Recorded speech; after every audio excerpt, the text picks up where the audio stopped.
Hi guys, welcome to Multiverse. Today I'm not sure exactly what we're going to do. We'll play it by ear. Just let me take a second to adjust something here.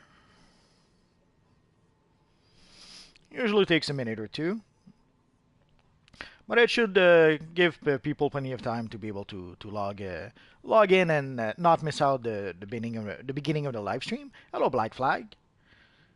Hello Stone Nation. Hello Costas. We're almost ready to go. Oh yeah. And as you can see, I tweaked my Captain Cold armory a bit, or Absolute Zero armory a bit. And I gave my character guns because obviously, since he's wearing guns at his belt, he had to have the guns. So it'll be my Captain Cold armory, at least for a bit, where I'll use guns instead of hand blasters. And also, I promised someone I would. Oh, she's not online. Oh well, we'll try a bit later. So, in case you guys don't know, today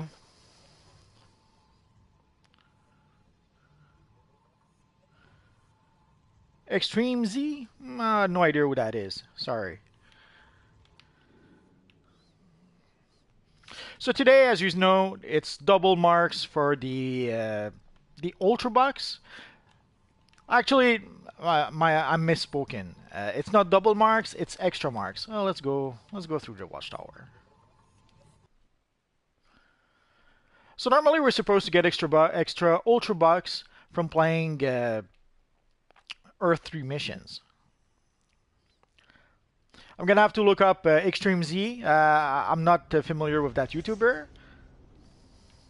Hello, Unleashed Gamers. Hello, Amber. So let's take a minute or two and go play some Earth 3 missions. I haven't done so in a bit.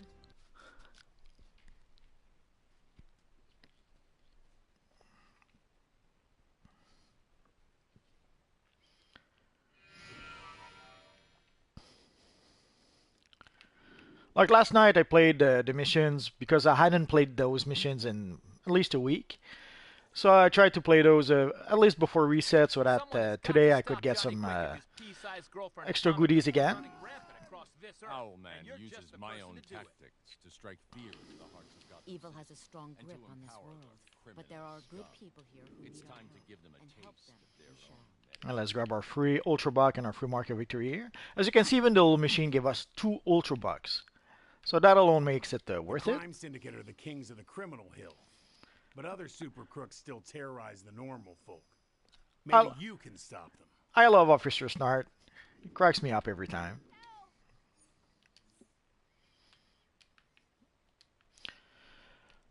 And I guess if you were planning to replay, to use replays to replay some missions,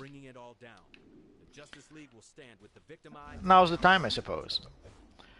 We're going to start by trying to play one of the bounties. I haven't done all the bounties. I'm not sure. I think the maximum combat rating is 224 or something. You know what? Give me 1 second and I'll make sure.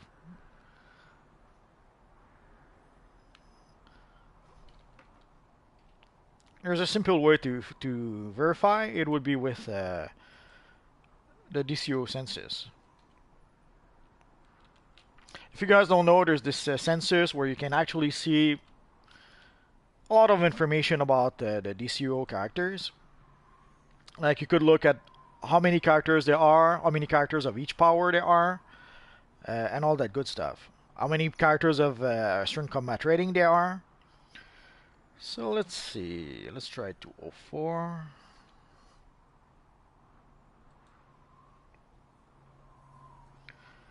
I mean 224. That's still. Once you use the census, that's when you realize that there aren't that many players who have like 200 CR or even worse, over like 100 skill points. So let's try 225.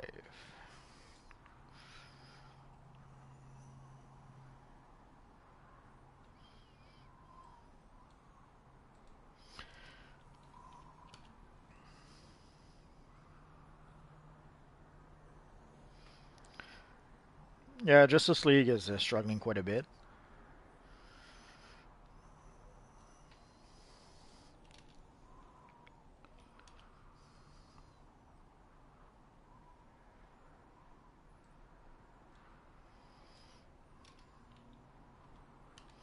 So it would seem right now that the top combat rating is 228. Although that could be... Uh, just give me a second. Somehow the census is going crazy on me.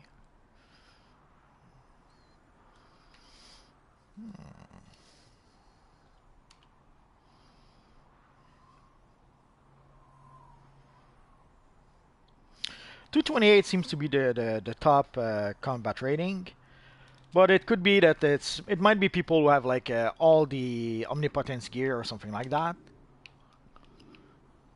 Oh, there's a whole bunch of people for Ultraman already.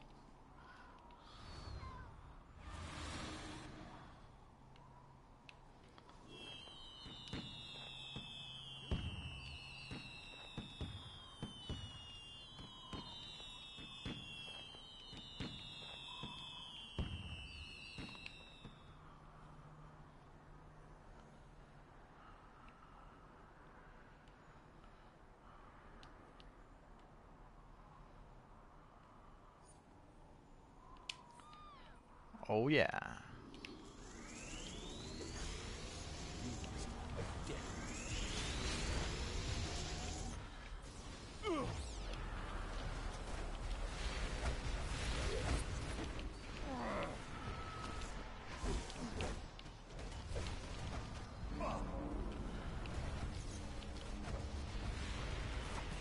Is that all?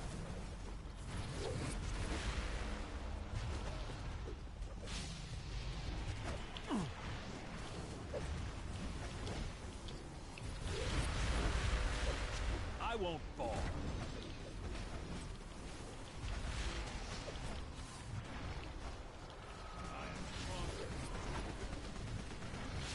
No. I'm stronger than this. Oh yeah. Well, let's give a little bow to everyone.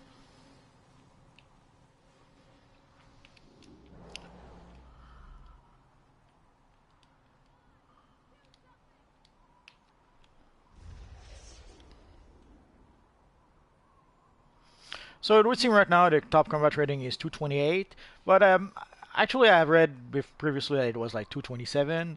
It could be 228. Might be some characters from the devs or some test characters or something like that.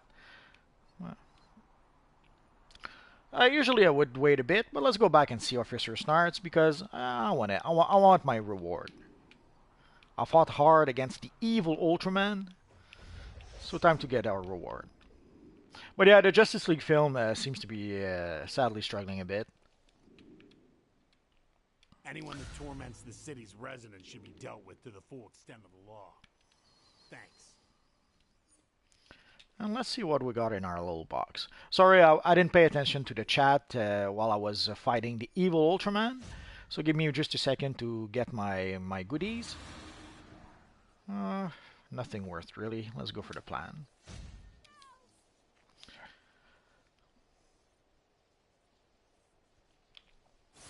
Okay, sorry, let's go back a bit.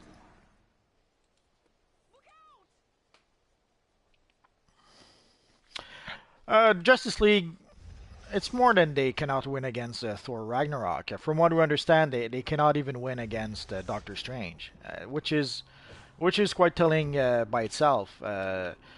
Doctor Strange was a very obscure Marvel character that pretty much everyone, even some people were even scratching their heads thinking, what are Marvel thinking trying to release a character like Doctor Strange? But it would seem that Doctor Strange is going to make more money than Justice League. So this obscure Marvel characters that people were saying Marvel were crazy to make a movie with, it would seem that that character will be making more money than some of the most recognizable characters ever created.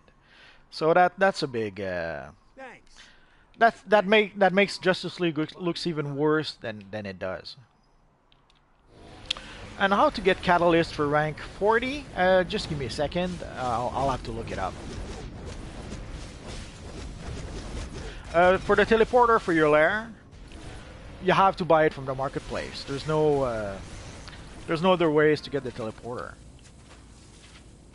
And I will have to go to the marketplace anyway to answer Acosta's. At least I think I will.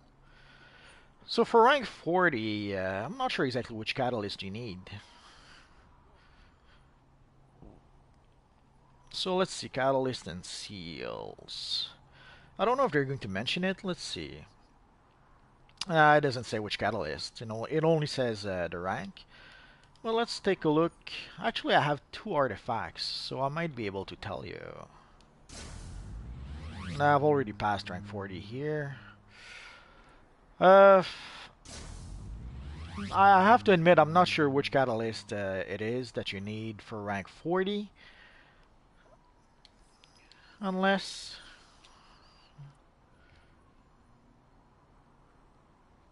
that's probably not it. Let me look through whatever catalyst I still have, and maybe I have the answer there.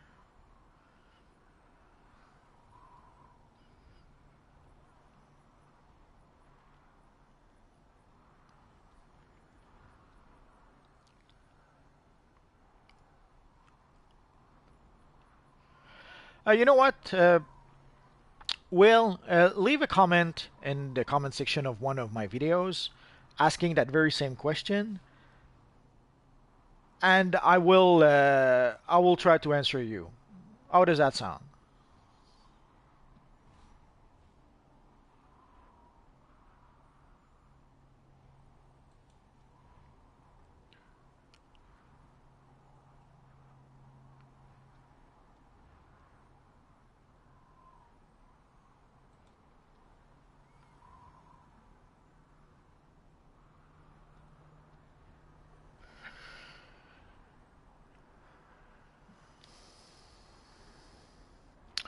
As for being a Marvel Universe Online like DC, oh yeah, and for the teleporter, I almost forgot. Basically, you have to go to the marketplace for the teleporter. There's no miracle to that. Last when I purchased it eons ago, I think it was like $10. So that's pretty much the only place where you can actually get it. You have to go into, well, I'm not sure where you have to go. Let's say upgrades. It won't be upgrades. Supplies. Not supplies. But, oh, it's base items, of course. Been a long time, so basically you have to go into... where's the teleporter?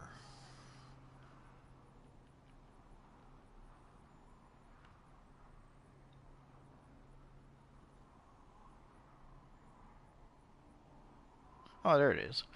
So you have to purchase it from the marketplace. There's no other way to get the teleporter. Once you buy the teleporter, though, you have it for all your bases. So you buy it once, and for every bases you own, with this character, I mean, you have actually for every character you have the teleporter. As for having a Marvel Universe Online like DCUO. Eons ago, when Marvel announced that they were going to have their own MMO with Marvel Heroes, that turned out to be Marvel Heroes. That's what we thought. A lot of people thought it would be an MMO similar to DC Universe Online, because sadly sometimes some of us are a little naive. And I count myself among those.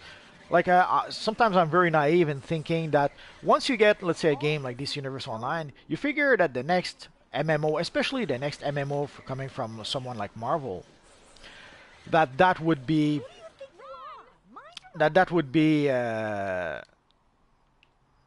obviously that would be as at least as good, if not better, than DC Universe Online. You would think, okay, if they make an MMO, they won't go a step back. They'll try to go a step forward and do even better than DC Universe Online. But strangely enough, when they decided to make Marvel Heroes, they went not just one step back. They went 23 step back.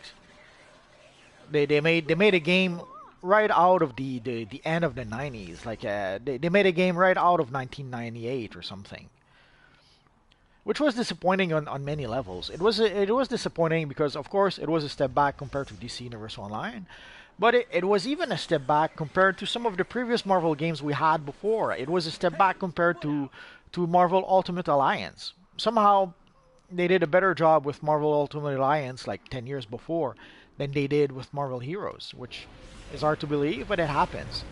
I understand that there's probably some behind the scenes reasons for that. Like for a long time they were supposed to make a Marvel MMO, and those plans were cancelled, and that supposed Marvel MMO that was coming actually became Champions Online.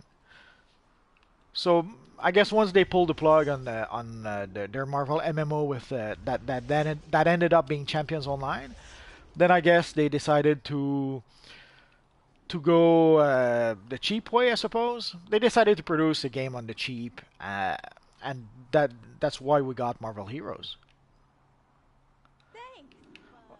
Odds are they were banking on the fact that Marvel Heroes probably was very cheap to produce, and that thanks to the Marvel brand, it would bring them a whole bunch of money.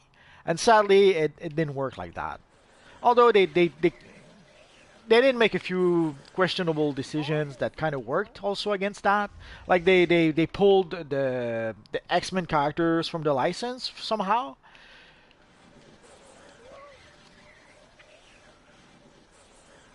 Hey, put out.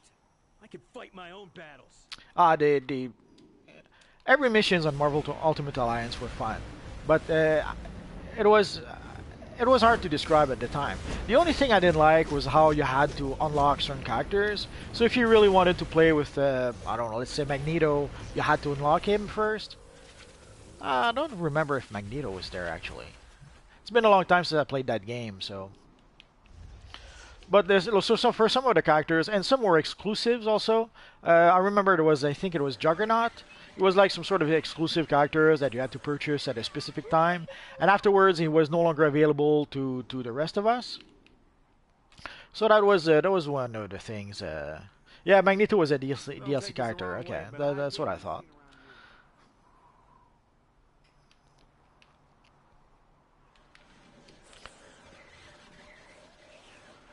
I appreciate it, but But Marvel Ultimate Alliance was a very fun game, and even before that we had X-Men Legends, which was more or less a very similar game. But seeing Marvel Heroes go back to all the way back to Diablo 1, basically to 1998, with their new game, that was heartbreaking. There's no other way to describe that. You haven't changed anything. This election is just a technicality. Like you would figure that after this Universe Online, future MMOs would take notes and would say, okay, next MMO we make is going to be at the very least as good as this Universe Online, if not better. And sadly, that is not what we're seeing.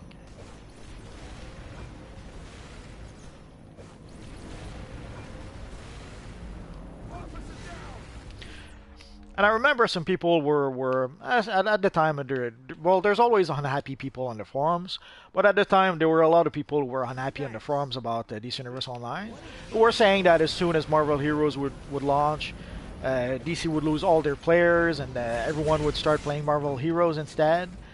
And luckily it didn't really happen.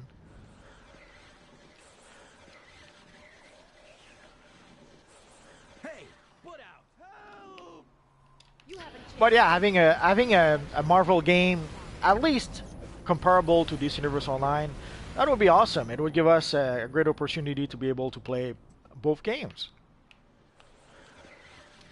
Like the sweet irony in all that is that right now, if you want to play a Marvel character, you can actually play this Universe Online, create yourself a great Magneto character, a great Wolverine character, Captain America, Iron Man. Pretty much every Marvel characters can be recreated in this Universe Online. There might be a few exceptions, but they're just the exceptions. If you really want to do some good, stop them at the source.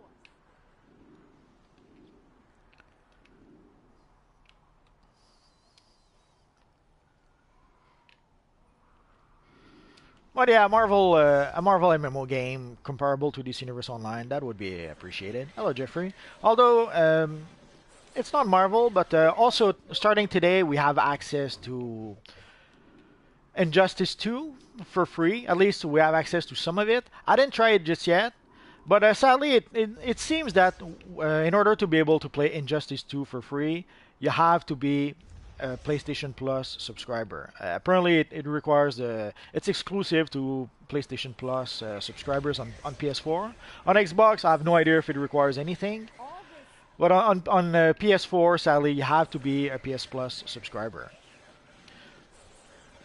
Yeah, I guess we could talk about the Disney acquisition of some of the Fox assets. I appreciate it, but we better not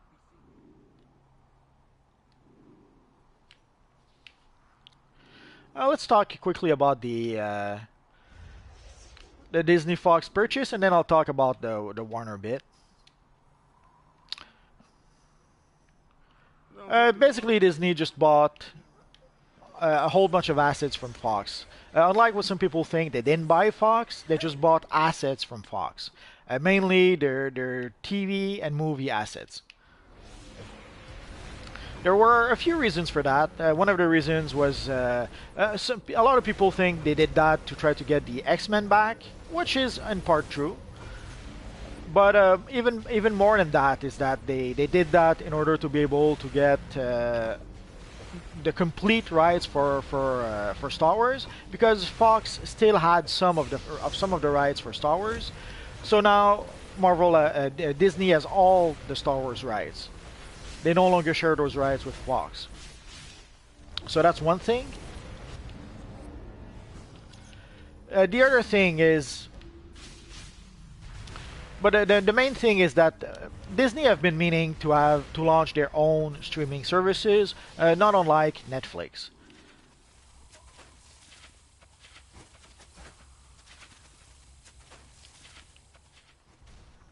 Yeah, we'll talk about the Snyder Cut in a minute. So basically, what Disney really wanted were something to be allowing them to be able to launch their streaming services. Already, they had a whole bunch of stuff they could have used to launch their streaming services. They have obviously all the Marvel properties, the Disney properties, the Star Wars properties. They had a whole bunch of stuff to feed to their streaming service if they really wanted to. Oh, 191. I'm not sure what I have. Is it better than what I have? Oh, yeah. Okay. We'll go for the ring.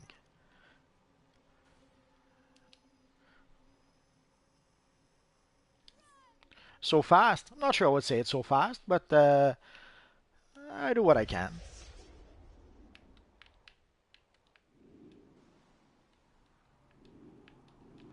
No, I don't think it will destroy the DCEU, but I'll get back to that in a bit. So anyway, basically, Disney have been meaning to have their own streaming services to compete with Netflix. They would have had to build one from scratch if they had not bought the Fox assets. But with the Fox assets, one of the things that comes with that is Hulu. Hulu is a streaming services that's already running. I have no idea how popular it is or not. I have no idea if it's doing well or not. But I can guarantee you one thing. Before long, Hulu will become the Disney streaming channel. And so, basically, Hulu already exists and is running. So all Disney really needs to do is give it a facelift, put all their content on Hulu, and they have their own streaming services, which is what they were pretty much after. And also now they can have the X-Men being part of the DC universe. They can have, could be, but now they will have their X-Men with their Marvel properties. They will have the Fantastic Four with their Marvel properties. So if they want to release, now there's no excuse. If they want to make an X-Men versus Avenger crossover, they can do it. If they want to do a Fantastic Four versus X-Men or versus Avengers, they can do it. The bad part from that though is that there's only so many movies that Marvel can produce a year. Remember when they added Sony to when they added Spider-Man to the Marvel Universe, they had to bump. I think it was Black Panther. Basically, they had to push back one of their film to make room for Spider-Man. So there's only so many movies that Marvel can that can do a year. Because in the past, like you had, let's say, three Marvel movie a year, plus one, two, or three Fox movie a year, plus a Sony movie a year, or a Sony movie once in a while. So sometimes in the same year, you could have five, six, eight Marvel movies because they were produced by different studios. But now, since it's going to be all the same studios, are they still going to produce three movie a year? And if they do, well, that means which movie are they going to produce? Are they going to produce X-Men? Are they going to produce Doctor Strange? Are they going to produce... We don't know that yet. Unless they start producing more movies. If Marvel starts producing 4, 5, 6 movies a year, that might lead to some other problems. But I'm curious to see how they decide to change that.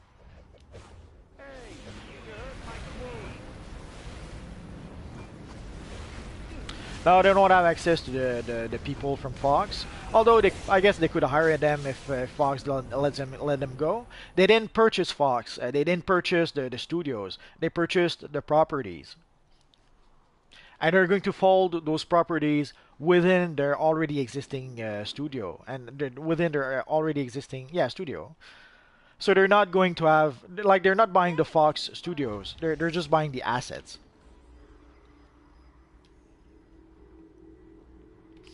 And the thing is, Fox will, although we don't have all the details, that's another thing. So maybe they did purchase the Fox studio, but I don't think so. I'm pretty sure all they bought were the assets, and they're going to fold those assets within the already existing studios that they have. Which sadly means a lot of Fox employees will probably lose their job. But again, I'm pretty sure other companies like as I said, like other streaming services will probably hire some of those people, like Amazon or there's another one I failed to recall.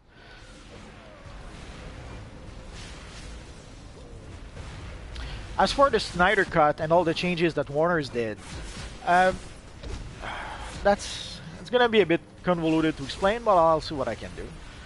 Basically, for a long time, Warners have been reactionary. Warner, instead of doing the movies they should have been doing, they've been reacting to everything. They've been reacting to what Marvel has been doing. They've been reacting to what has been going on in the comics, or even they've been reacting to past movies they have made.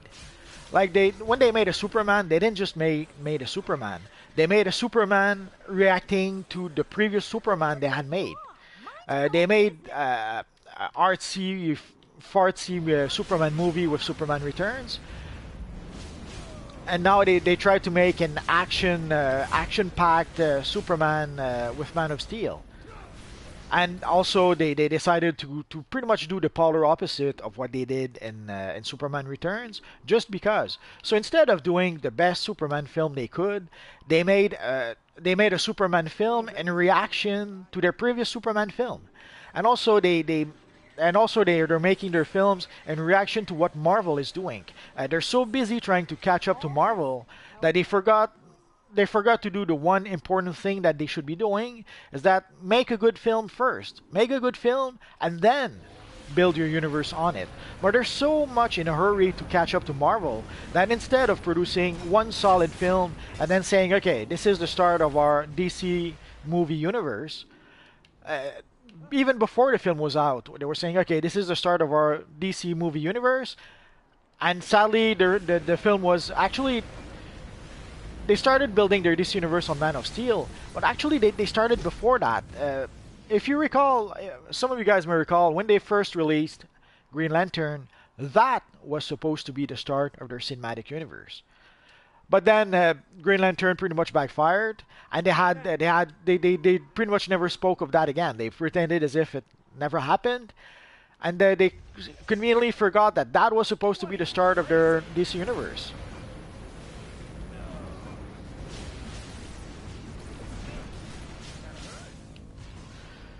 So instead of building one solid film and then building on top of that, they pretty much decided to, okay, we're launching our DC universe, and this is the film we're launching it on, without even knowing if the film would actually be successful or not, without even knowing what the audience reaction would be to that film.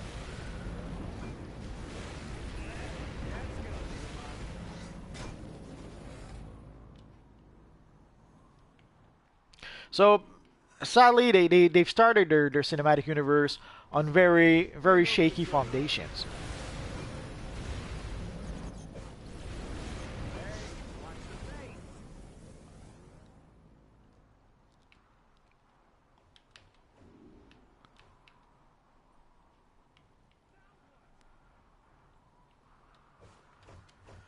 As for the Snyder Cut, If you really yes, there is a Snyder Cut. They did make a Snyder Cut, but odds are it wasn't. There's conflicting reports on that, so I will try to address both versions, if you will. Apparently, there is a Snyder Cut, and there are people who are claiming that there's no such thing as a Snyder Cut, but that those people are crazy. Odds are there is a Snyder Cut, but there's two scenarios. There could be that there is a Snyder Cut that wasn't a finished cut. That was sometimes what you'll do is that you'll do we call it a bout à bout. I forget what the basically you'll do a complete cut of the film, even with pieces of the film that are unfinished. So you'll do a first cut of the film.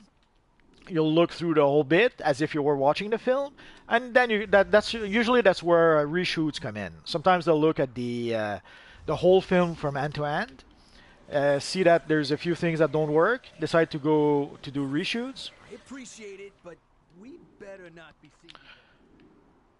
Missions don't raise combat rating. It's actually your gear. As you upgrade your gear, that's how you can upgrade your combat rating. So if you want to raise your combat rating fast, what you actually have to do is that you have to upgrade your gear fast. Right now, the fastest way to do that is with the vendor gear. Let me just show you.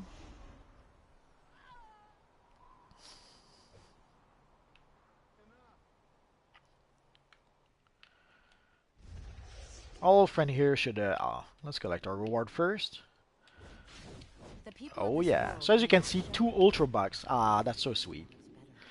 So if we look at our little friend here, the best way to increase the CR of my character currently is to purchase that gear, which is item level 195.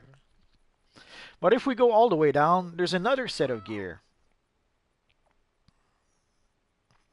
We'll get there someday, I promise you. Okay. Oh, no, even further down. Okay, so you can see here there's the Speed Demon set of gear, and you can see that that set of gear has a max item level of 182. It means that this is gear that actually scales to your level.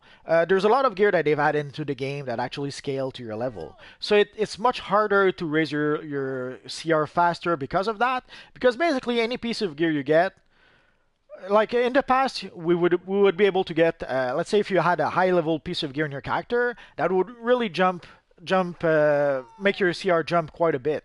As opposed to here, any pieces of gear we purchase will scale to the level of our character. So it will increase the combat rating of our character a little bit, but just a little bit. So the only real way to be able to increase your combat rating fast, in this case, is to actually purchase the vendor gear. Because the vendor gear has a set level, like it doesn't scale to your character. Like if I was to buy, let's say, the Speed Demon gear, maybe it would give me some combat rating. Well, actually, the top is 182, but let's say I wasn't buying 195 gear just yet.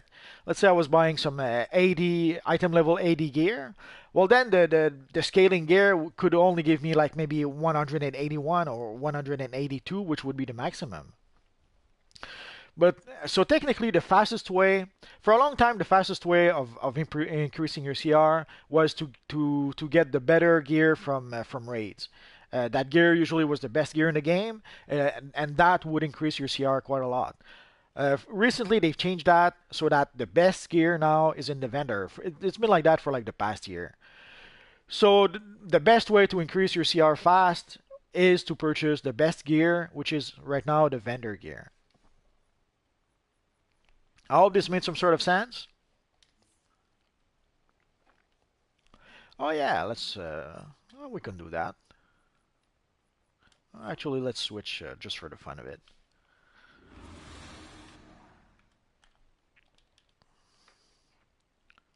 So how do you use simple material, complex material, and beyond modes? Pretty simple. You have to use the R&D station. Here I have a portable one, but you have some such R&D stations in the Watchtower or in the Hall of Doom. So you go to the nearest R&D station. You can have some also in your lair if you want to. So you go to the nearest R&D station, and if you did get, let's say, some Batman Beyond gear or some Gotham type capsule emblems, those emblems and those gear give you plan. So if you see, I still have a whole bunch of Batman Beyond gear plans here, and also a whole bunch of emblems. That is where you can use the complex material, the simple material, and the modes. And not just the Beyond modes, any modes. Like you can see here, here we have the adaptive forge modes for the visitor gear. The visitor modes, sorry, for the visitor gear. And also, as you can see, there's a whole bunch of stuff that I've already crafted. Like for the Enhanced Green Knight, we needed some magical modes. For the Cold Forge, which I just crafted like right now, for the Cold Forge it was a bit different. Like you can see for the Cold Forge gear, which is the Absolute Zero gear, or Absolute Zero style, I should say. We needed some simple material, some winter modes, and in this case, some winter snowball. There's also like the Starro gear that we could craft the enhanced version for. Again, we needed some complex material, simple material, and Conqueror's mode. So basically, roughly the modes and the simple materials and the complex material, they're used to be able to craft various items. And in this case, in the case that you were asking, they were used to craft the enhanced version of the high-tech gear and the enhanced version of the emblems that we got in the Gotham Time Capsule. I hope this made sense.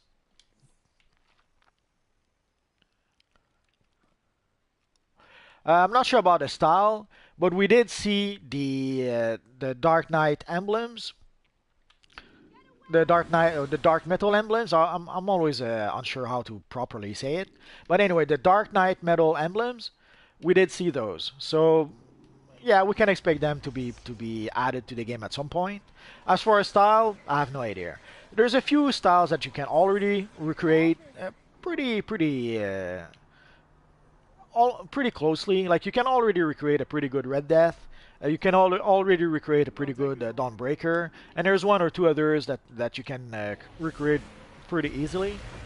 But other than that, I'm not sure if they will add some actual gear. I guess we're gonna have to wait and see for that. So let's get back to the Snyder Cut. So basically, there's two versions of the story.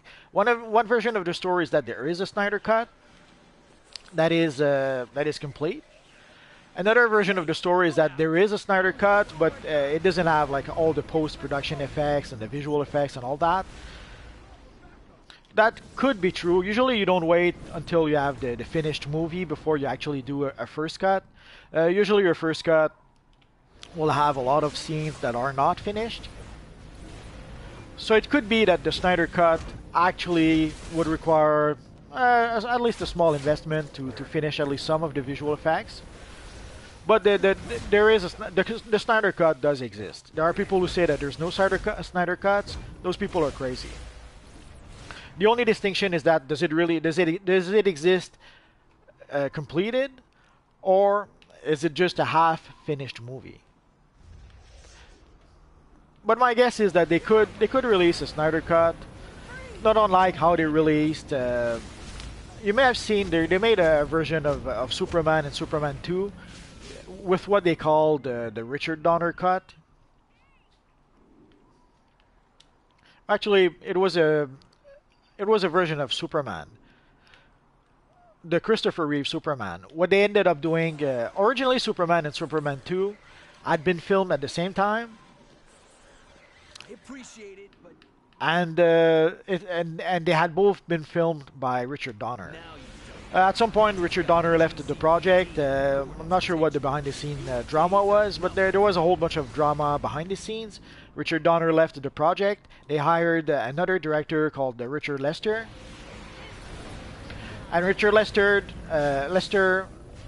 actually made Superman, refilmed a whole bunch of stuff for Superman 2, and they made Superman 2, the Superman 2 that we know. But originally, a lot of stuff that we saw in Superman 2 were supposed to be in the original Superman film.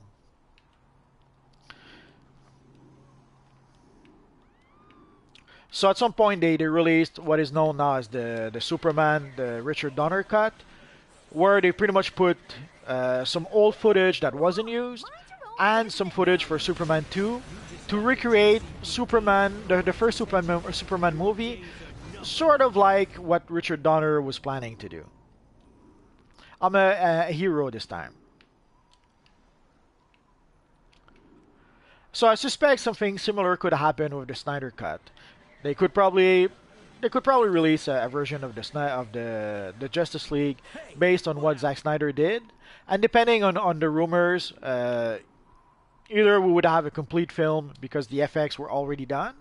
Because also you have to understand that when we see the Justice League trailers, the early Justice League trailers, you can see that a lot of effects were actually done.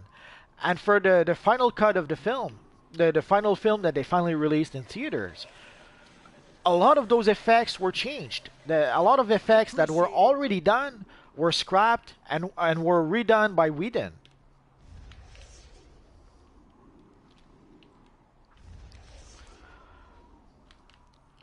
So it's quite possible, though, that there was a version of the Zack Snyder cut that wasn't quite finished, where they didn't do all the post-production visual effects. But from what we saw in the trailers, a lot of those visual effects were done and were changed in the final version of the film. They were changed by Whedon when they did the reshoots. The most obvious example is when you see the scenes where the Justice League is fighting the evil Superman. Well, not really evil, but the confused Superman. Like when Superman wakes up from his coma, whatever it was, and he's a bit confused. If you look at the really, really early trailers, you can see that those scenes had been shot, and the visual effects for those scenes had been done. But those scenes were happening like at night. So you can see that the scenes are very dark. The scenes are literally happening at night. And in the final version of the film, the very same scenes that we had seen in the trailers were actually happening in broad daylight. And also, there's also all the rumors about the cinematographer who came out and said that they did shoot a lot of scenes, they did shoot a lot of scenes with Superman, with the black suit. Apparently, a lot of those scenes actually were shot and were done. They were, so we know they do have a Zack Snyder cut, unlike what some of the people do claim. The only thing we don't know is are the visual effects completed or not, and is it completed enough to be able to release as a Zack Snyder cut. Hey, put out! I can fight my own battles. Hand over the goods. Okay, that sounds about right. The bit about Kevin Smith, that sounds about right. They do have a cut. There are people who are in denial over that. I do role playing, when I can, but it's a little hard in this universe online. There's not that many people who actually do role playing, and during a live stream doing some role playing, it's a bit difficult, seeing how I'm trying also to answer people's questions. But yeah, when I get the chance, I do role play. Not as much as when I once did. As a young lad, I was playing a lot of role playing games. I was even playing live action role playing games, but those days are long behind me. Mr. Unstoppable. Sure, it depends which mission you need help with. I gotta get out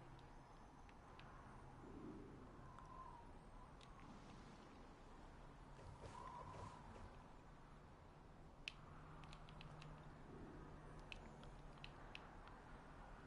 You don't know who you're messing with, do you? Take this!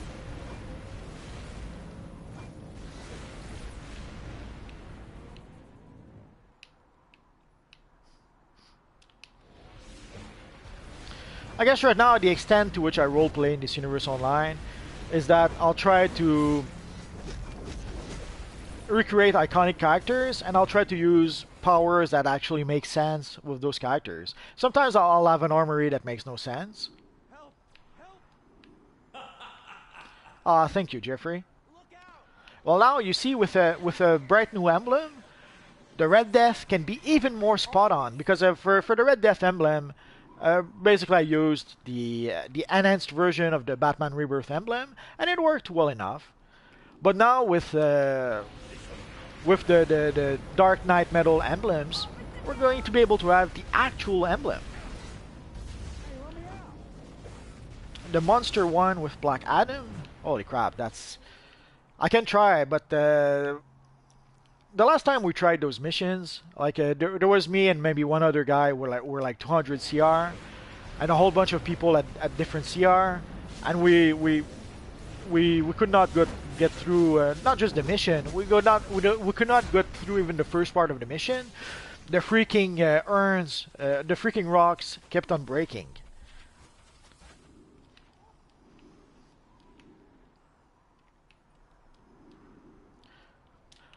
I don't know if they fixed the Black Adam's mission, but it's pretty much a nightmare.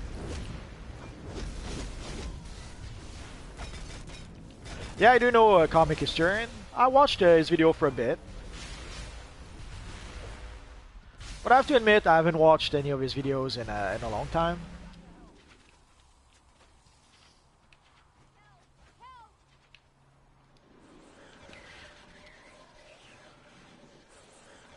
There were a few such channels that I was watching once in a while, Comics Historian, Comic Explain, maybe one or two other I failed to recall. But I've always been a bit surprised. I always wondered how do they get away with that? Because basically what they do is that they make a YouTube video using comics that are copyrighted by other people. The Flash boots and emblem? Maybe? For the Flash boots, either you buy them from the broker or you farm and farm and farm the mission where the boots drop. Not sure what else can be done. Money Flash 07. Let's try that.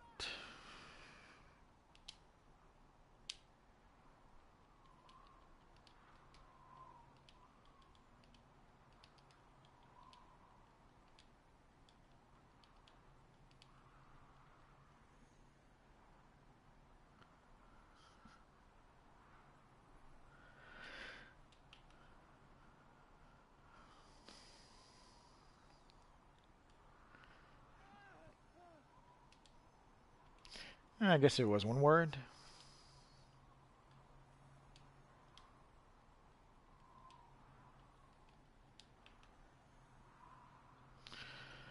Mr. Unstoppable, do you play on the... Oh, okay. That explains it.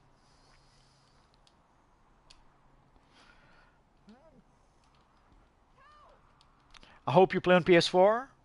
Otherwise, it's not gonna work.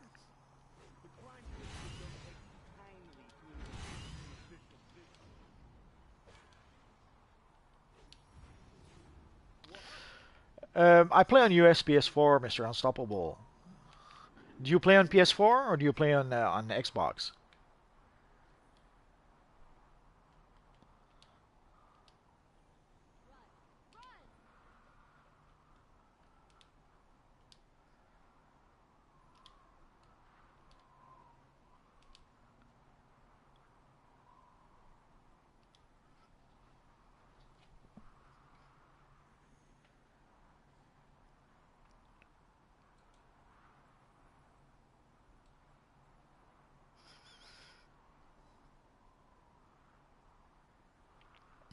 Sorry, I'm trying to look at the chat a bit. So, God of Speed 100. Doesn't seem to work, my Mr. Unstoppable. You can try to add me. Just let me check. It could be sometimes when I try to make certain videos and I don't want to receive a whole bunch of tells, I will. No, we should be good. Okay.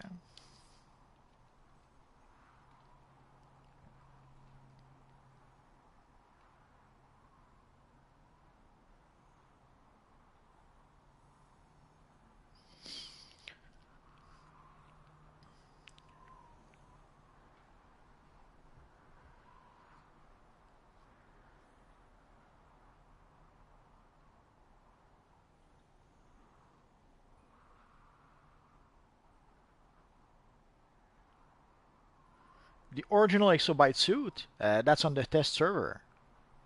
But I can see what I can do about adding you. Xbox Lightning. If you play on Xbox, though, Xboy, if you play on Xbox, I won't be able to help you. I'm not sure if your name suggests that you're an Xbox player.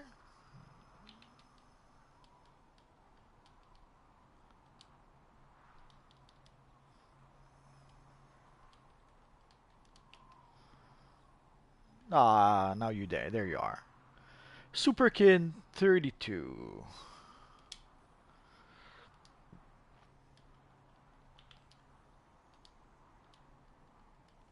Super Kid 32.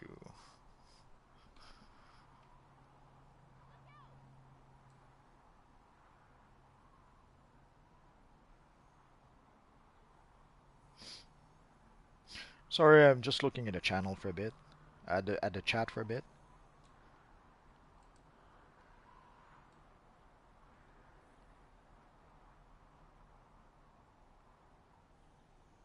The chat goes so fast, I'm having a hard time keeping up with it.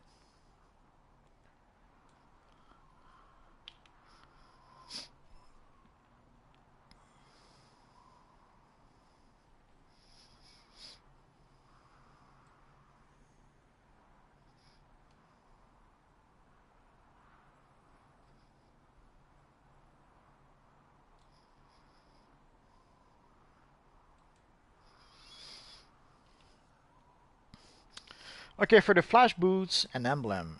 For the flash boots, sadly, I don't have the character to be able to play it.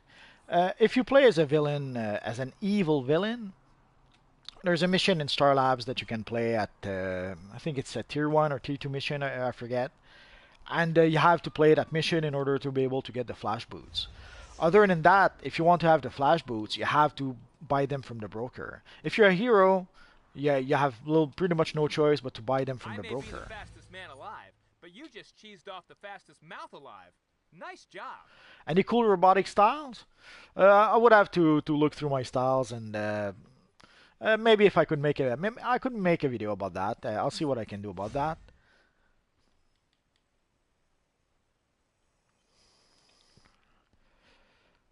Do I go for the plan?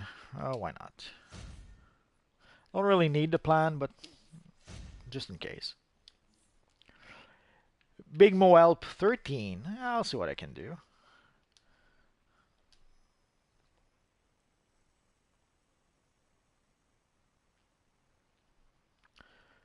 In the morning, yeah, I'll see. Oh, Friday. Friday, it's Star Wars Day. I'm going to go see Star Wars Friday, so I'm not sure if I'll be in the morning.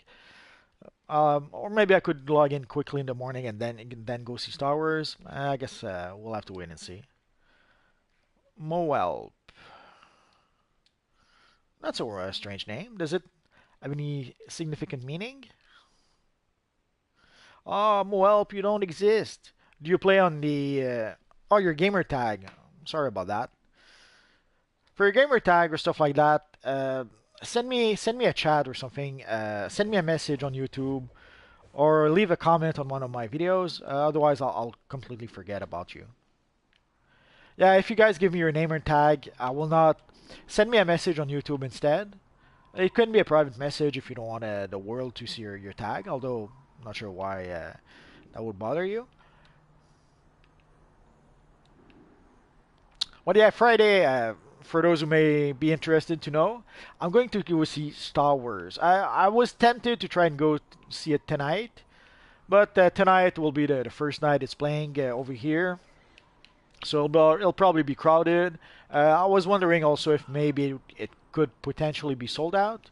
So I decided to be a little patient and to wait until Friday.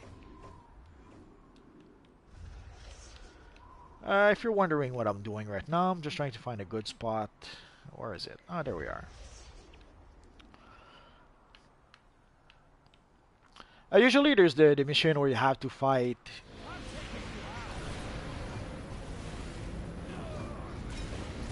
Yes, I did see episode 9 of The Flash, even made a video about it.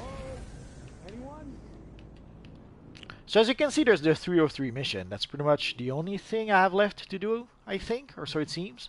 The best place to do it is pretty much around here. There's always a group of 3 mobs together.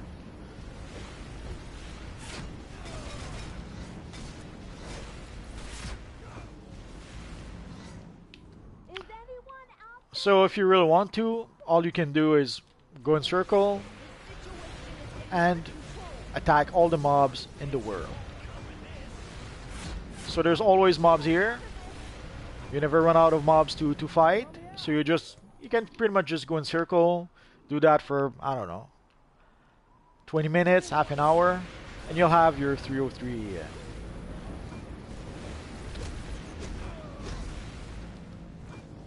Just give me a second.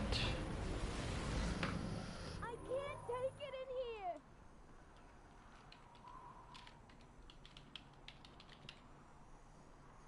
There you go.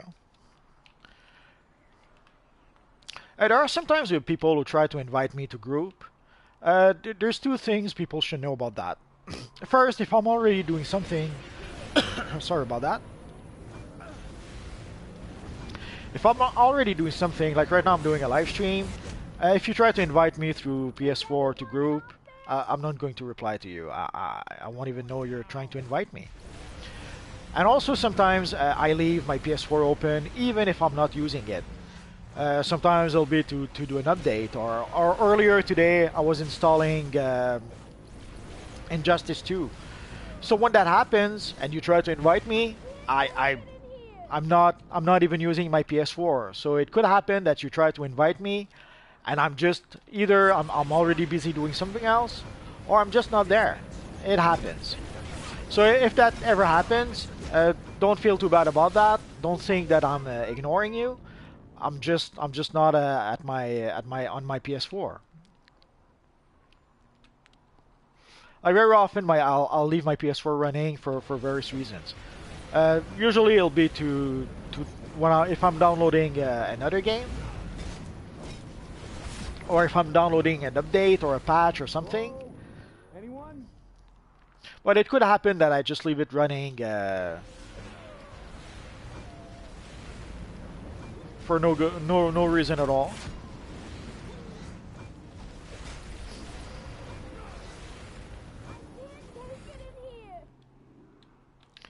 I'm sure. The most obvious example I can think of is the robot arm. That thing cracks me up every time. But yeah, I'll have to make a robotic video. Not sure if oh yeah, there it is. Oh no, there it is. This one cracks me up every time. I'm not sure why, but I can't help but find it very funny. It's straight out of Terminator, like when Arnold takes off his gloves and he's stuck with just the one metal arm, which of course he then covers with his coat and a glove. But still, that always cracks me up. That's one of the things I love about this Universe Online, all the references.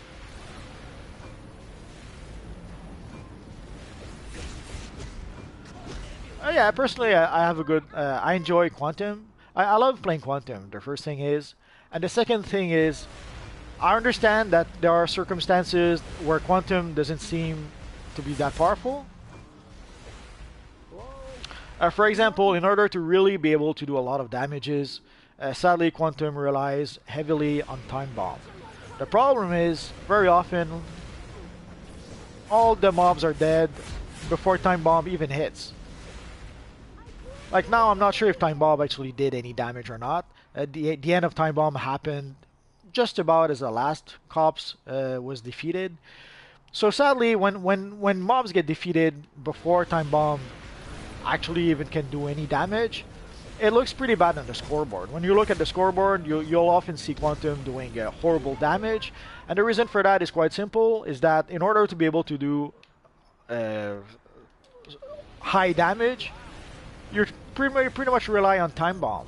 But unless your Time Bomb can actually hit, so I'm going to wait a bit. But unless you actually can, unless the fight actually lasts until Time Bomb actually hits, Time Bomb, most of the time, Time Bomb will do 0 damage. And at the end of the day, that looks pretty bad on the scoreboard. But personally, most of the time, the only time I use Time Bomb is in a group. And usually it's against bosses.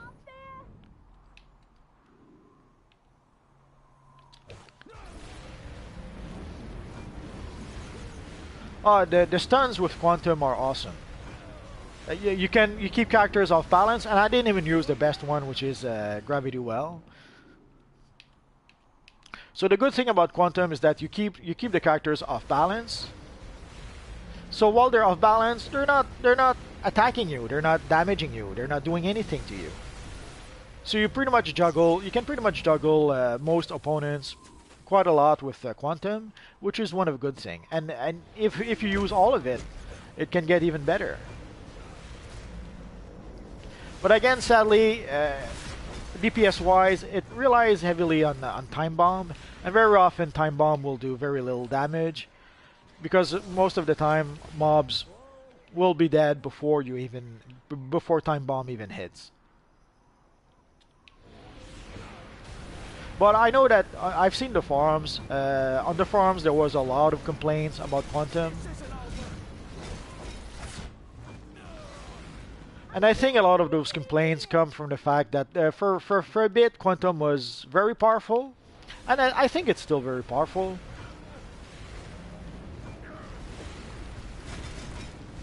But I guess people got spoiled when it was a little too powerful. That now that it's just simply powerful, it doesn't compare to when it was too powerful. If it makes any sense.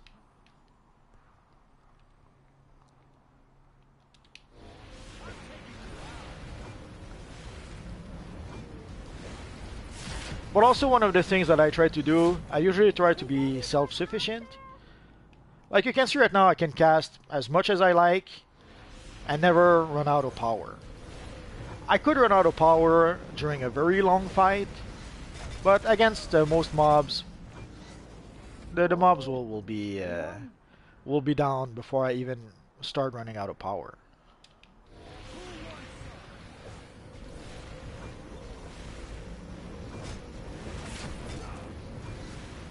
Hey, let me out.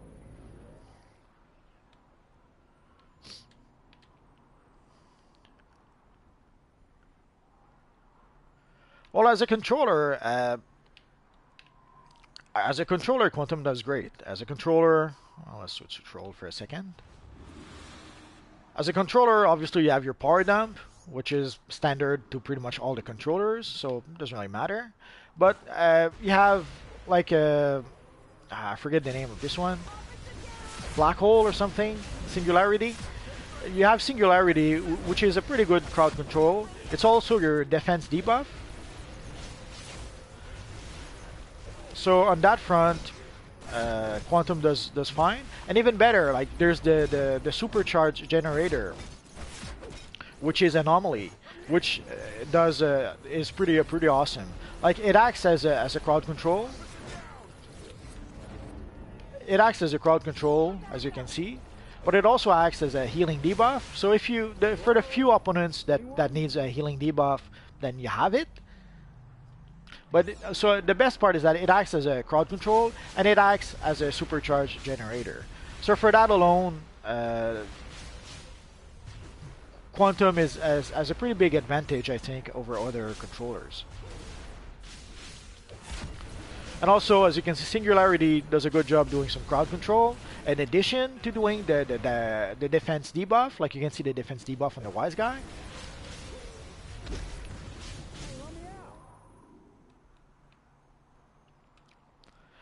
And even the attack debuff is not so bad, other than all the times when it misses the target, but that's another debate. And I love Quantum Tunneling. Quantum Tunneling is the one power that Quantum has that no one else has. And also, if you have the proper mods, Quantum Tunneling will also give you some health back.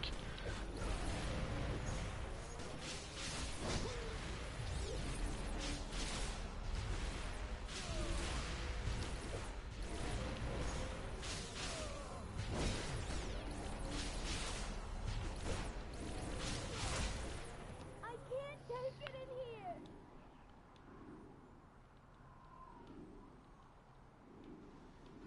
here. For Crypto, he's coming out January 3rd, 2018.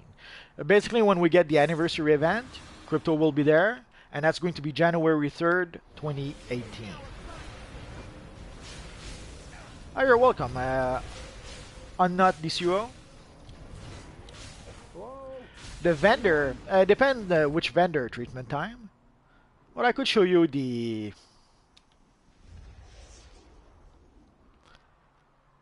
Right now I'm on Earth 3. The Earth 3 vendors are all located here. Yeah, there's this little guy here. And there's this little guy over here. So those are the Earth 3 vendors. For all the other vendors, you would have to go pretty much through the Watchtower, the Hall of Doom. I have a video that shows all the vendors in the Hall of Doom and all the vendors in the Watchtower. Actually, it's all more than that. It's all the vendors from Tier 1 to Tier 7. So if you look at those videos, you should be able to see where all the vendors are located.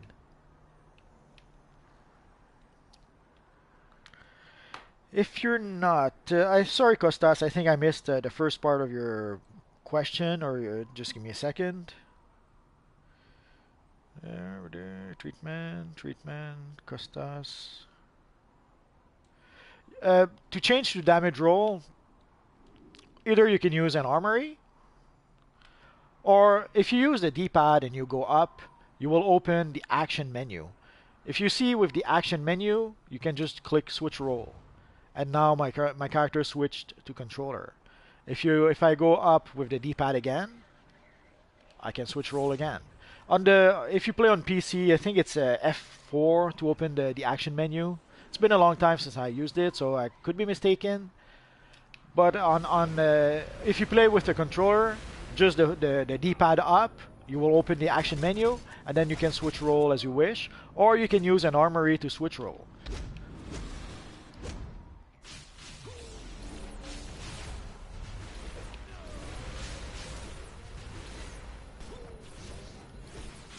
Yeah, the Cyber Cannon is a good option. But if you wear the Cyber Cannon, you cannot wear the robot arm. Sadly. Let's take a look. You're lucky I think I have it with this character. But there's one drawback. Oh, thank you, the Joker. There's one drawback with the Cyber Cannon is that it's a hand blaster. So it's actually a weapon. Well, let's see what happens. It won't work. Thank you, Joker Freeze.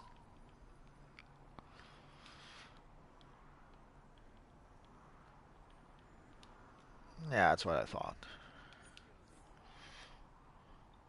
So the Cyborg Cannon is pretty awesome, but it is a hand blaster. So someone who doesn't use hand blasters wouldn't have access to the cannon.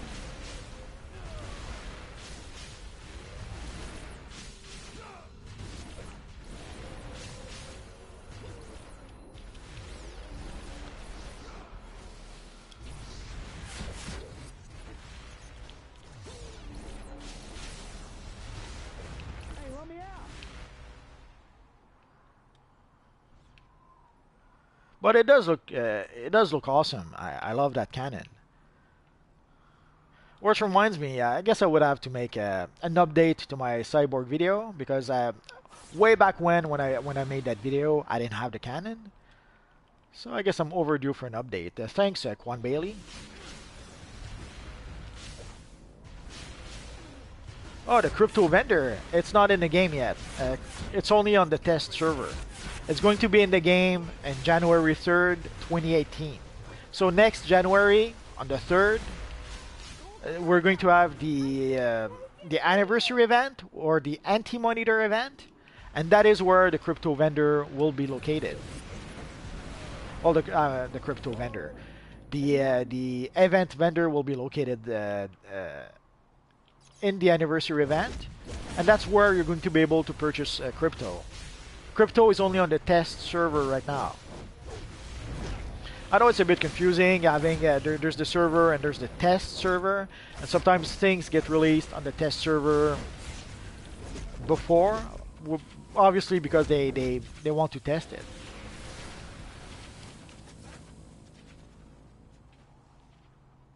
So for the crypto vendor, it's not here yet. Unless, I guess what you could do, I guess I'm gonna have to do that at some point. I'm toying with the idea of downloading the test server. The thing is, I sometimes I barely have enough time to play the regular game. I'm not sure where I'll find the time to play on the test server. I guess I'm gonna have to figure something out. But I'm toying more and more. I'm toying with the idea of installing the test version of DC Universe Online on my PC and playing that a bit. We'll see.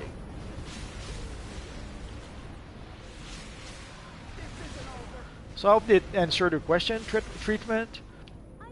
And sorry about the confusion. Crypto is not in the game yet.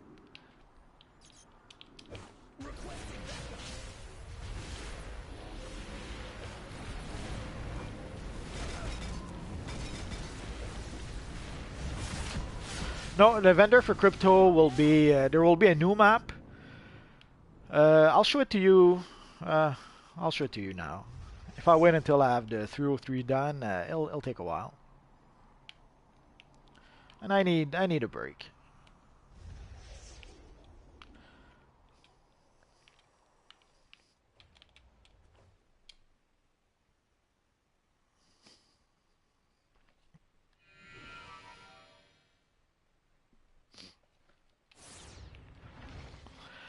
If you look through my videos, I made a video last year about the anti-monitor event. Actually, I made maybe 2 or 3 videos. And basically, if I remember correctly, the entrance to the anti-monitor map, the anti-monitor adds an alternate version of Metropolis, where you fight a whole bunch of anti-monitor bad guys. Or a whole bunch of henchmen of the anti-monitors, because the bad guys aren't anti-monitors, other than the one anti-monitor that is. So over here, there's going to be a new portal in January, and that's where the entrance to the map will be, and the vendor will be in that map. I think they're going to do the same model as they're doing with the Earth 3. If you look at the Earth 3 missions, you have the missions in the on-duty map, but you also have missions in the events tab. So everyone has access to the missions in the events tab, and I strongly think that the same will be true with the anti-monitor event. The missions will be in the events tab, and that's where we're going to gain access to those missions. So even if you're a free-to-play player, even if you're a premium player, you should have access to those missions. So you shouldn't have to be a legendary player to be able to play those missions. But I don't quote me on that. I could be mistaken. It's been a while since we had those missions, and also they changes things all the times in this universe online. So I strongly suspect that you're going to be able to play those missions even as a free-to-play player. But it could happen that they made some change that I'm not aware of.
Yeah, my timing was way off in that case.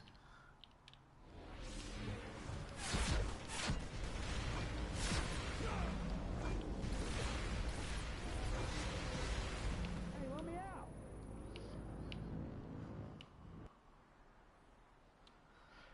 out. The winter modes, you have to use it in order to be able to craft. We looked at it earlier, but let's look at it again. Just 1 second.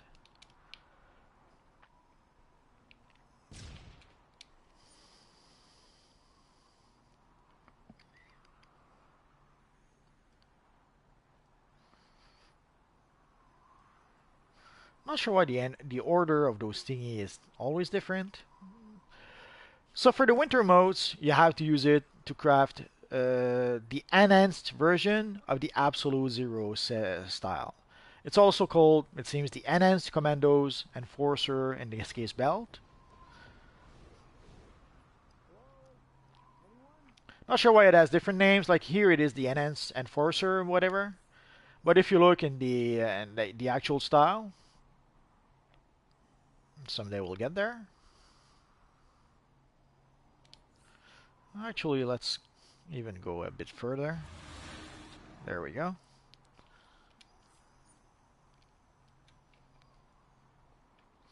So if we look at the actual style, let's look at the chest. Like here, it's called the Enhanced Absolute Zero. This is the style that you end up crafting with the winter modes. Why is it called different here? No idea. Like why is it called the Enhanced Commando whatever?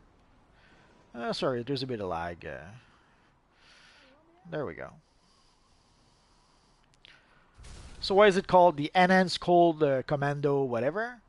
Not sure why, but basically what you end up crafting when you do craft this item is the Enhanced Absolute Zero style. So that is how you can use the winter modes, to craft the Enhanced Absolute Zero style with the Enhanced Cold Commandos whatever. I hope that makes sense. And of course, you end up with a very awesome style. I tweaked the style a bit. I removed the shoulders, and obviously I replaced the back piece.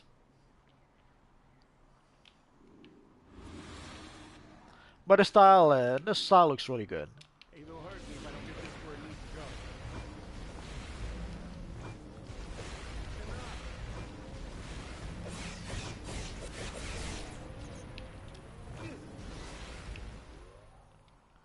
Well, let's pull back a bit.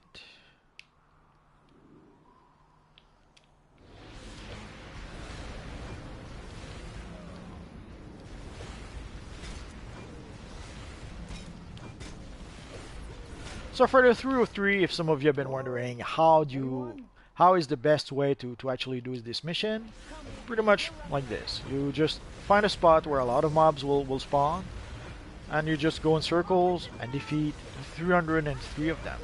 The better option would be, of course, to get a group. With a group, it would go much faster. The problem is that with a group, for some reason, people don't want to stick around to stick together.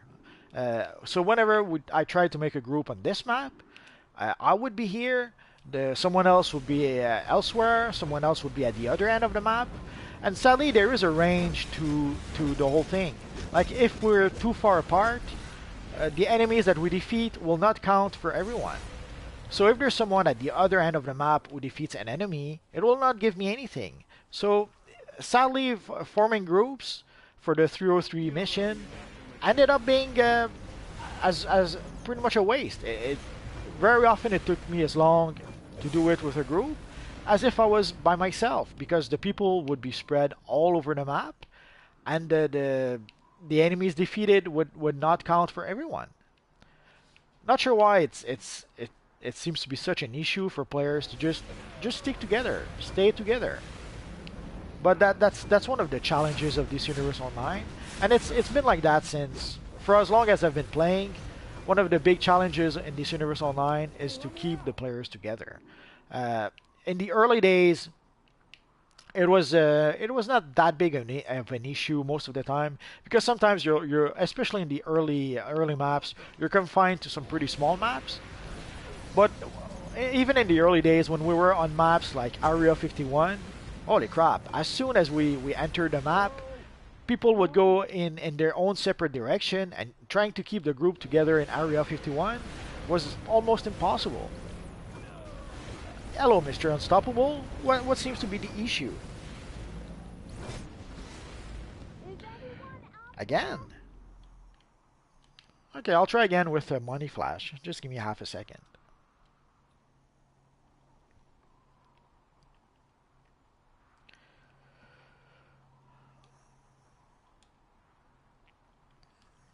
Money Flash. I assume it's only one word. So let's go. Sadly, Money Flash doesn't exist. Oh, 07. Sorry, I misread your... Let's try again.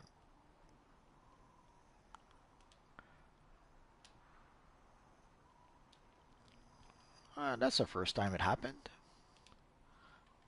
So let's go. Oh, Money Flash 06. Holy crap, it works. And now I'm locked in a container. What am I gonna do?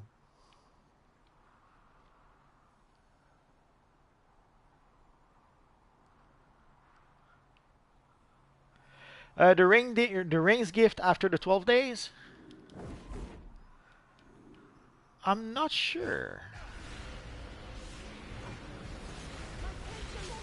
I could have sworn they said it was going to be a new god's aura, but I've been trying to find the message that said that, and or the post that said that, and I can't find it anymore. So all I know is that there's going to be a gift. I think it's going to be the new god's aura, but I don't know.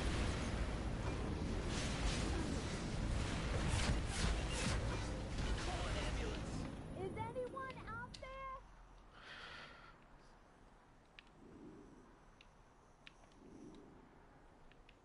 You've been added, Mr. Unstoppable.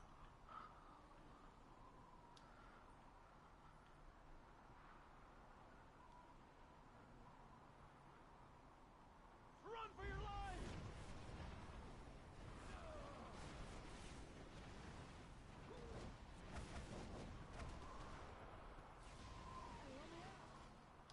There you are.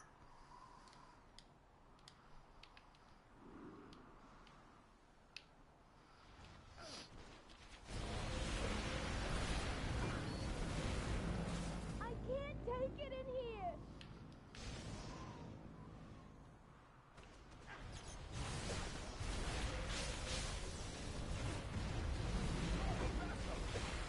Whoa! Anyone?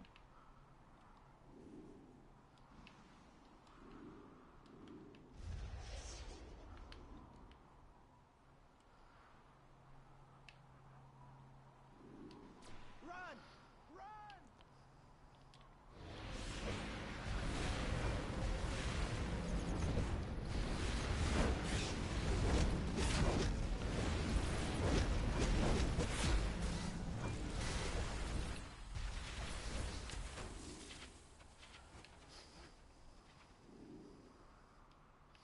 Sadly, sometimes people will come to your spot and try to steal your The crime syndicate don't take nice spots to be able to farm enemies.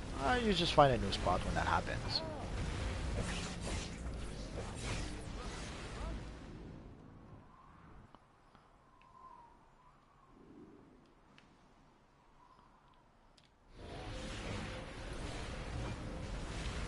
That's alright, Joker. We're up to 212. Should be done soon.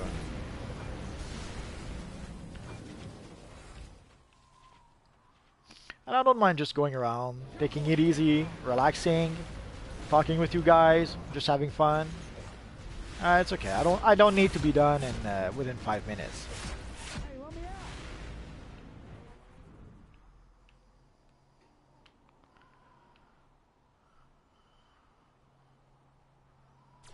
Oh, poor little guy. It cracks me up every time. This situation is I'll show you. Whether you're hero or villain, it's the same thing. Anyone?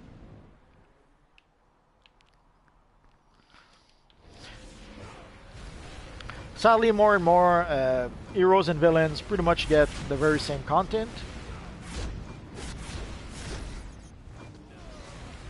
Is anyone out there?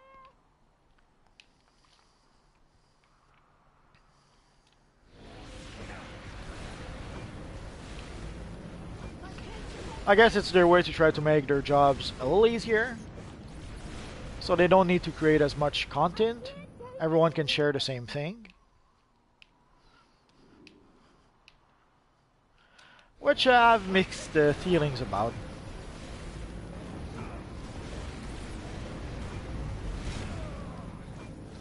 Like I wish there had been. Sure, I guess I could play my Batman a bit.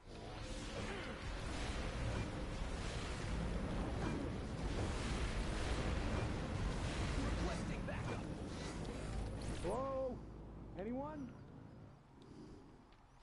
But I personally wish there was more distinction between heroes and villains.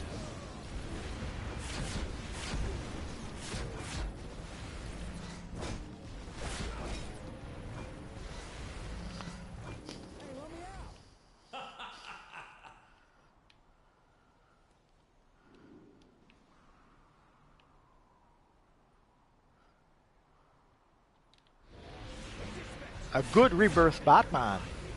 Yeah, I could try and do that. Actually, I have a video in mind. Like I was thinking of producing a video like the 12 Batman of Christmas or something silly like that, where I would show off 12 different Batman looks. So I could do either that or just make a Batman Rebirth video. I can't take it in here. What does our friend want to do?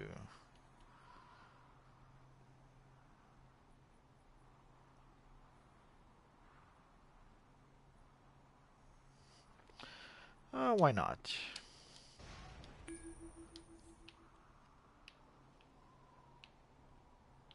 Ain't no hurt me if I don't get this where it needs to go. Thank you, Trooper Al.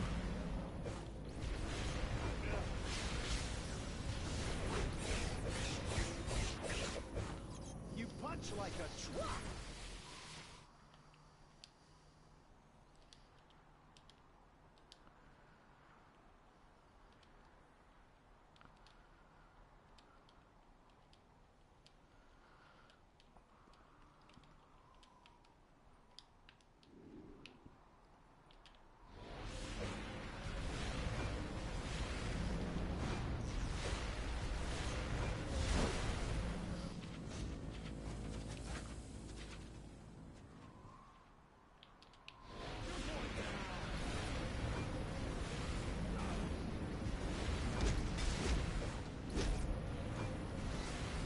Hello? Anyone?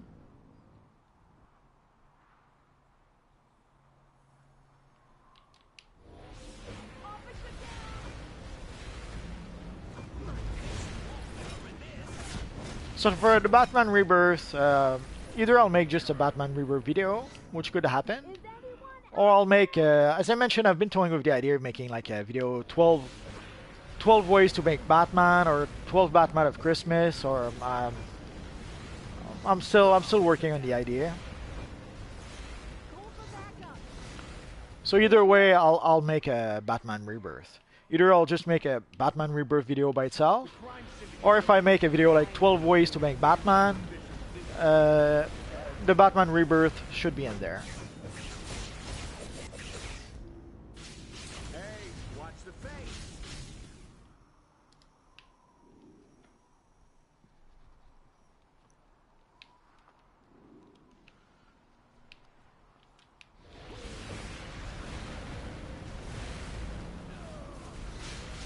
I can't take it in here.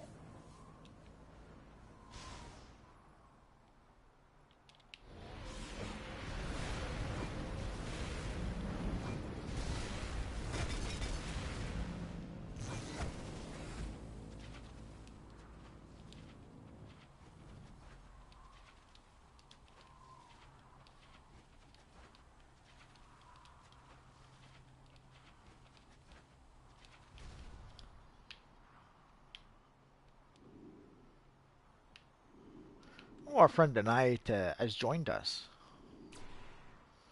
You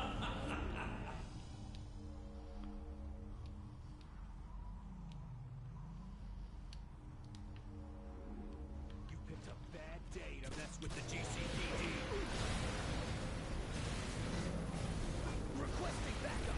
Hello? Anyone?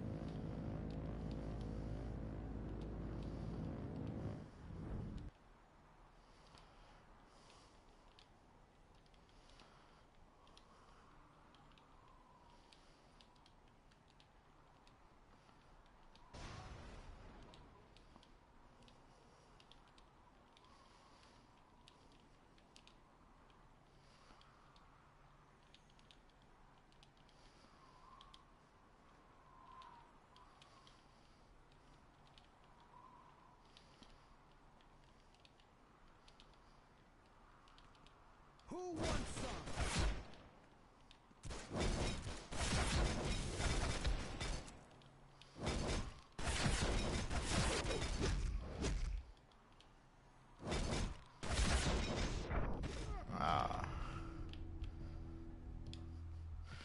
Wasn't fast enough. My bad.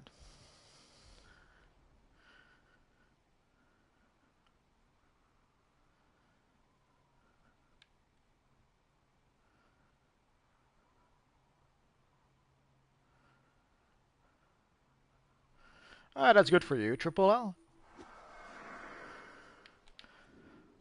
But why are you so mean to poor Superboy? He's gonna cry in a corner. Actually, you could have turned your Superboy into a nice Ultra Boy with the nice Ultraman emblem. But I'm glad you were able to not just change your character to the character you really wanted, but to be able to get the styles also. Like the biggest challenge in this universe online sometimes is to get the styles for your character. So it's one. Well, actually, you know, the biggest challenge is probably get the name for your character. But anyway.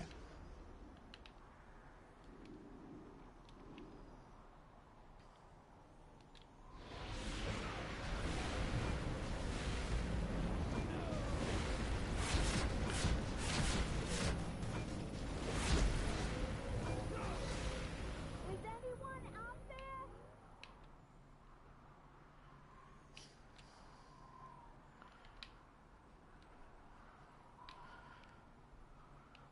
I hope you got lucky with the Stalwart Defender chest. The last few time I checked, it was like 8 millions or more. Like it was between 8 or 10 millions on the broker. But usually, if you play the broker enough, you can find it for much cheaper than that.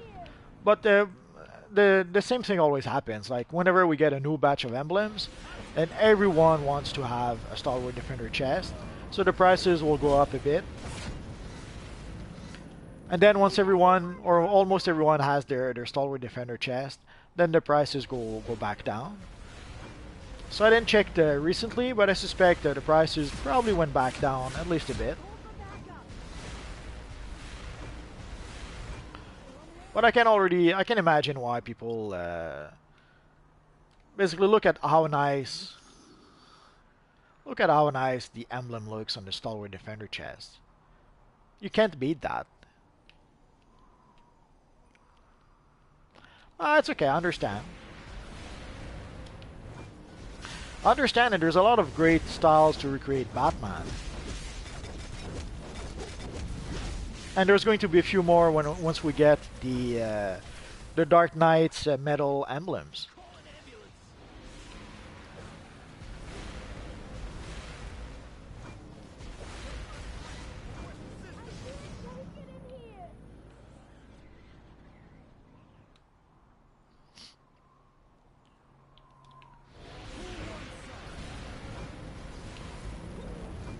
Although I was a bit surprised that we got the Kryptonian cape for Ultraman.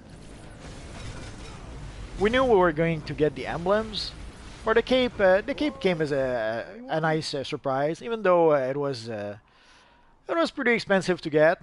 Lots of farming and selling and brokering had to be done to get that cape, but I'm very happy I did. I just wish I could do it again. Although last time I checked, the prices were really going down. I'd seen the last time I saw a cape on the broker, it was about 60 million, which I know it may seem like a lot, but it's 39 million less than what I paid. So Cover this. Dispatch. We got a Is 1035 anyone here. out there?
Hey, let me out.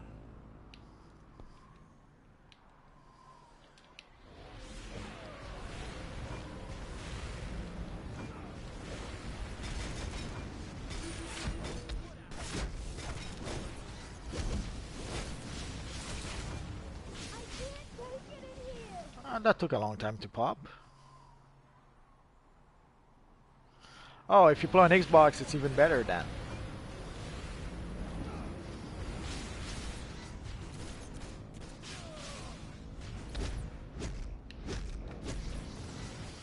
Whoa. Well, the Future Crusader back is probably one of the rare styles of the Future Batman style. So yeah, it's probably a bit challenging to get, but you'll get there.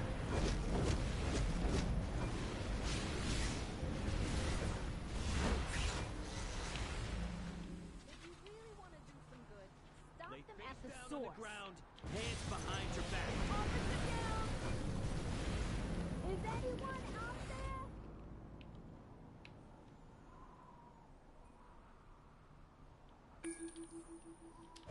Requesting backup.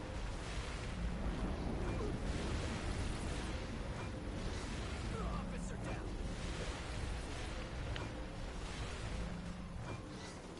Hey, let me out.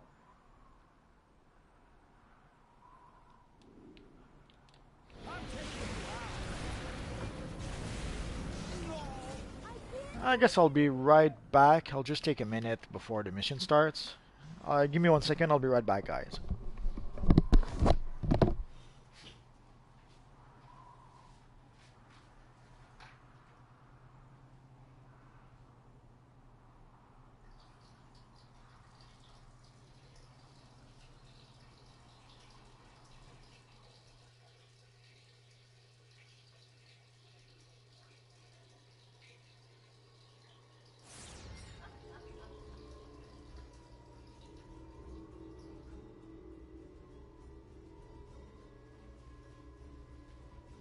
Prepare yourselves. We face the god of death and the god of war. This will not be easy, but we must prevail. Oh yeah, I'm back. I'm back. Last time I was here, it was pretty much a disaster. Hopefully, Mother! it won't be the same. Stay back. I did not enter into this agreement with Ares thoughtlessly. The Pantheon lacks leadership, and the modern world has forgotten our greatness. If Zeus spent half as much time leading as he does coercing female mortals, Well, we have a few 200 players, so that should help a bit.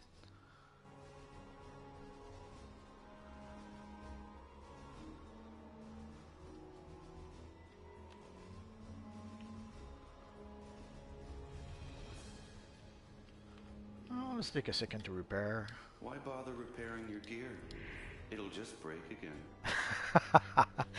I love that.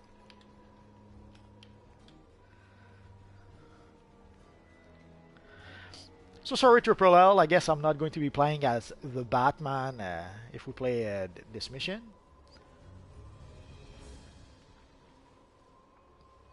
I used to have a Batman armory, which I changed very recently.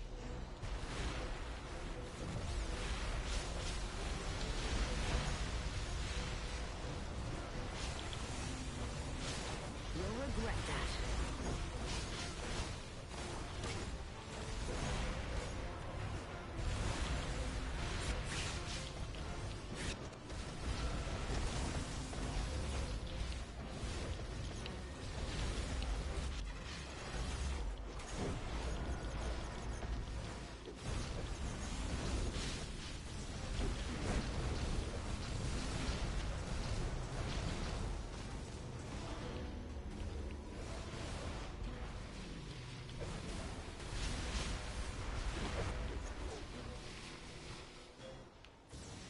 Ares, Hades, reveal yourselves and answer for this.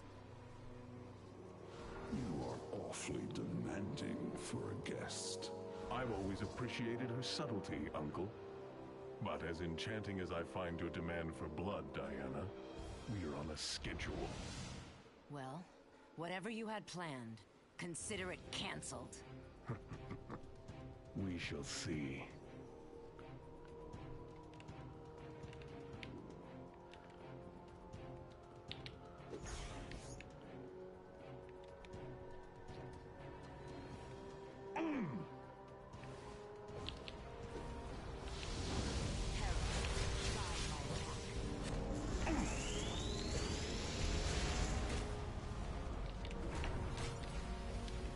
Strike me!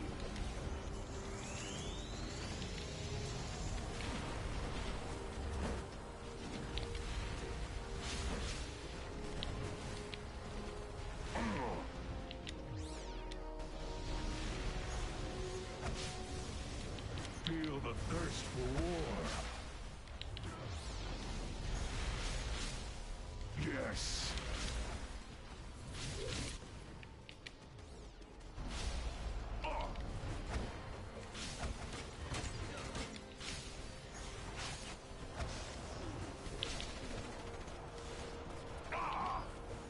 Well, there's going to be the Anti-Monitor suit if you want to recreate Superboy Prime.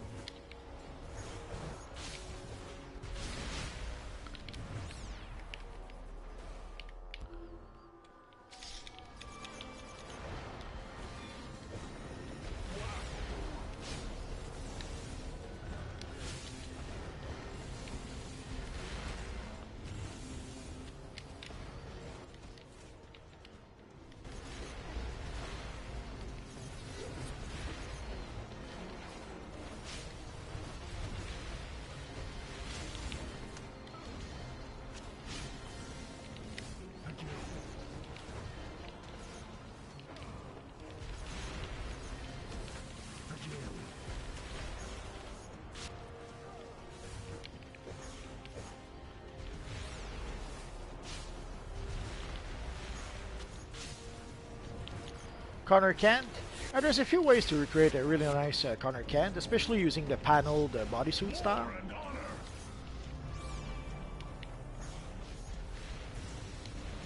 You know what? You convinced me. I'm going to make a Superboy video soon. I'll have to put it on the list, though there's way too many videos I need to make. Laughable!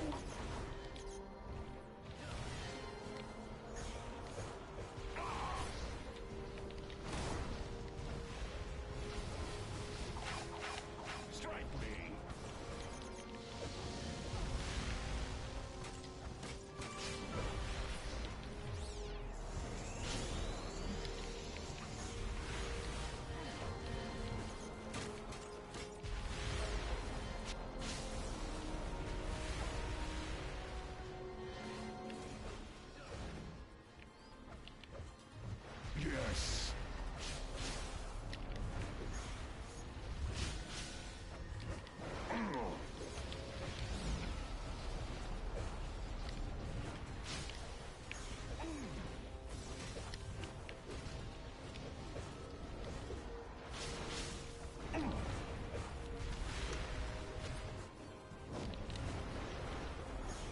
Feel the thirst for war. Yeah, the Fallen God could work.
Thirst for war.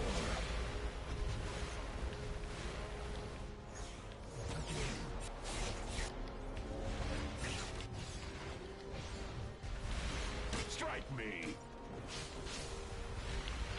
Hello, Azan. Sorry, I wasn't paying attention.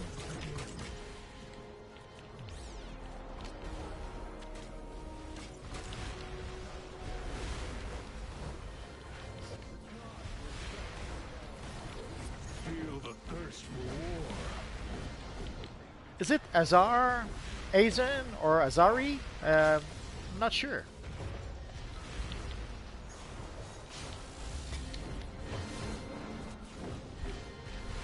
Laughable.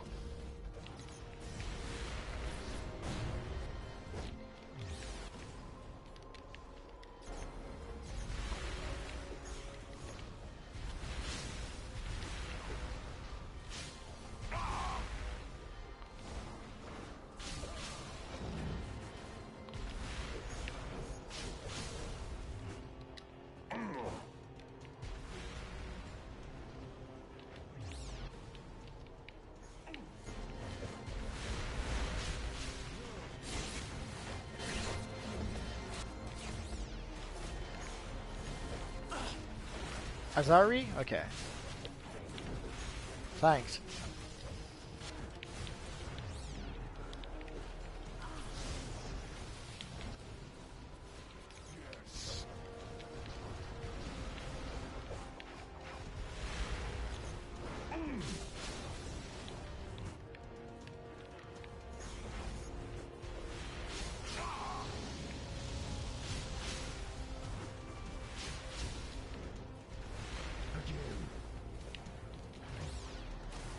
So I guess we'll be here for a while.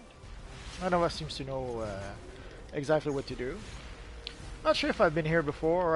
Last time I was here before, I think it was a nightmare, kind of like that. Flashback universe.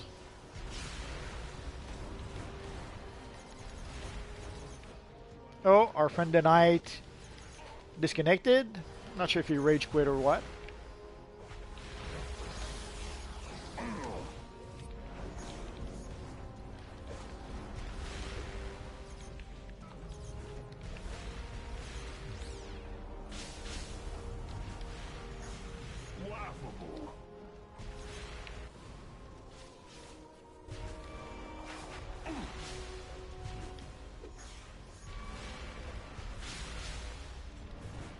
Yes.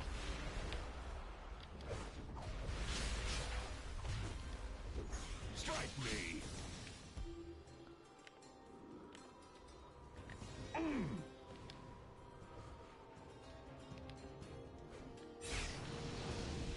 Yes.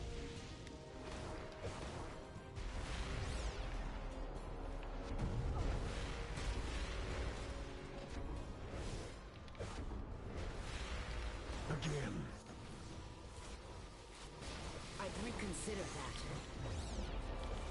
Feel the thirst for war. I'm on the US server.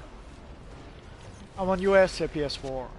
So if you're on Xbox or if you're on a European server, it won't work.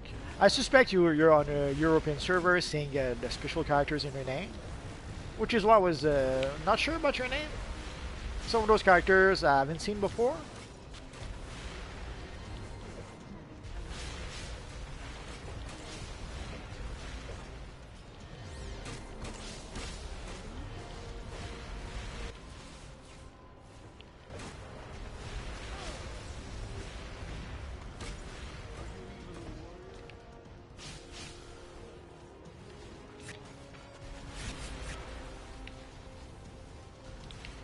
Laughable.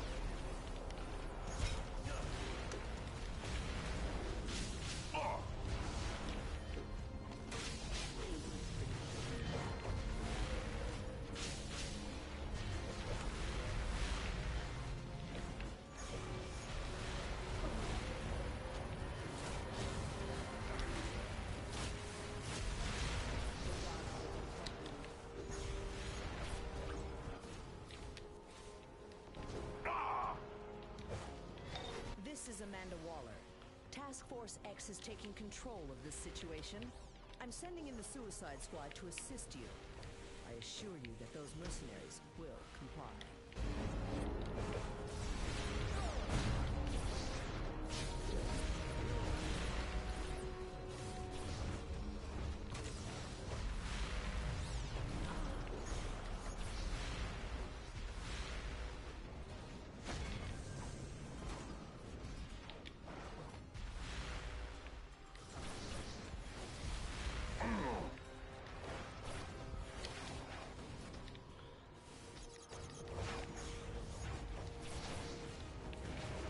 Now, you'll pay.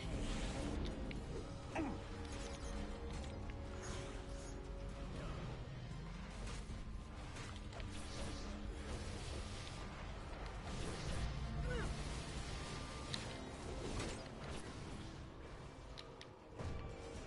was a mistake. Strike me.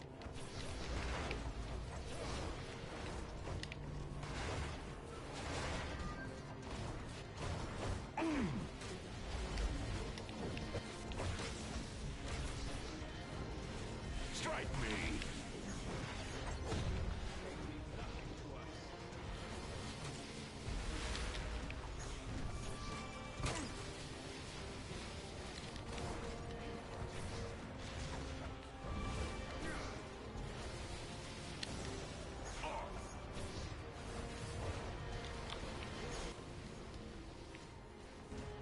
Again.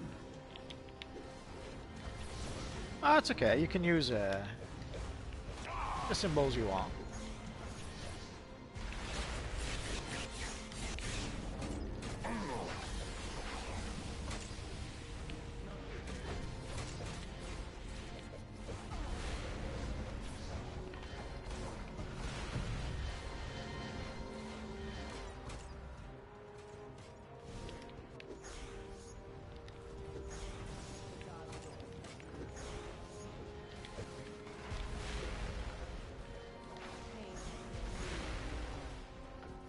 Yes.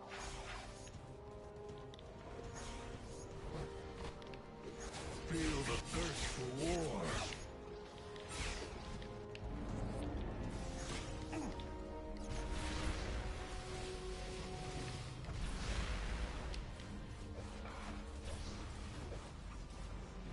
You will fall.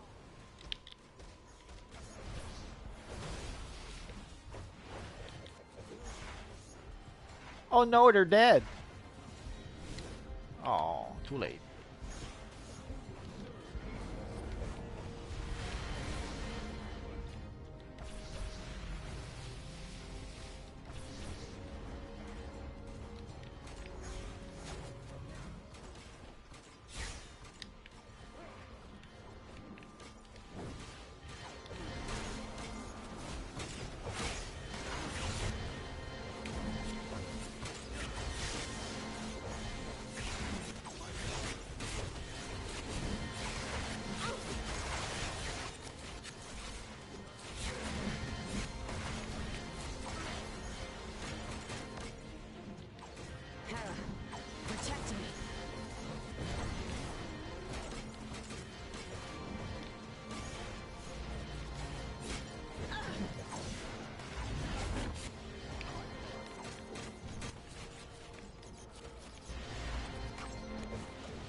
consider that.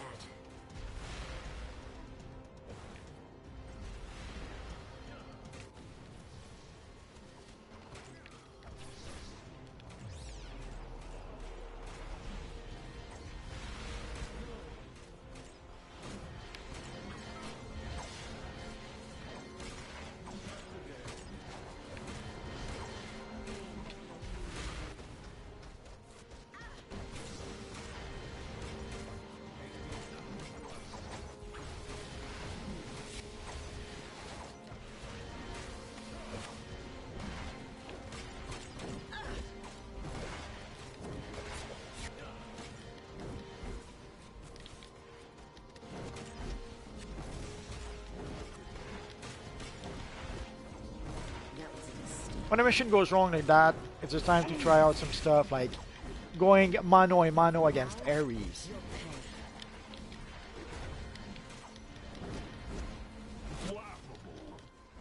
Oh, was going to get kicked. Oh yeah.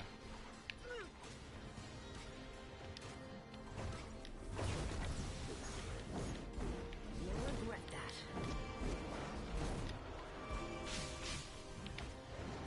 Feel the thirst for war.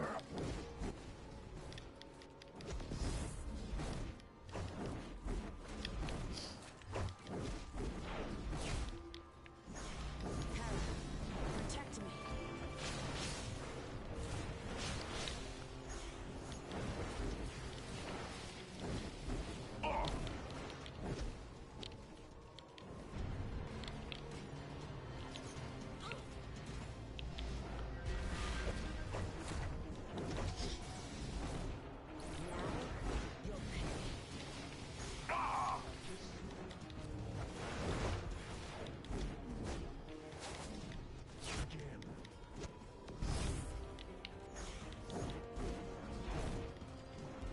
Laughable.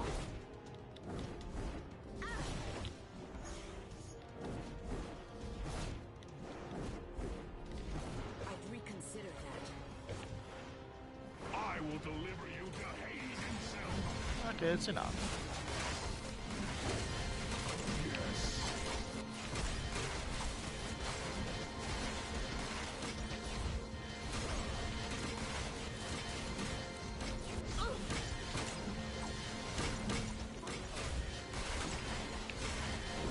That was a mistake.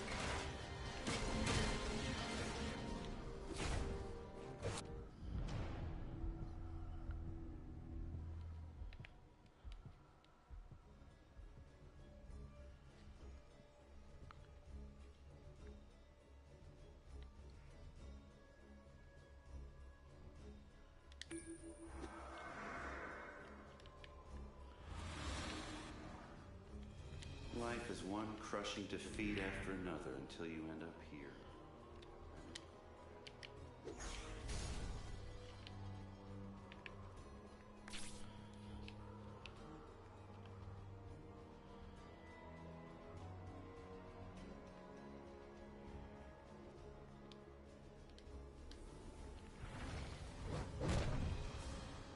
Strike me.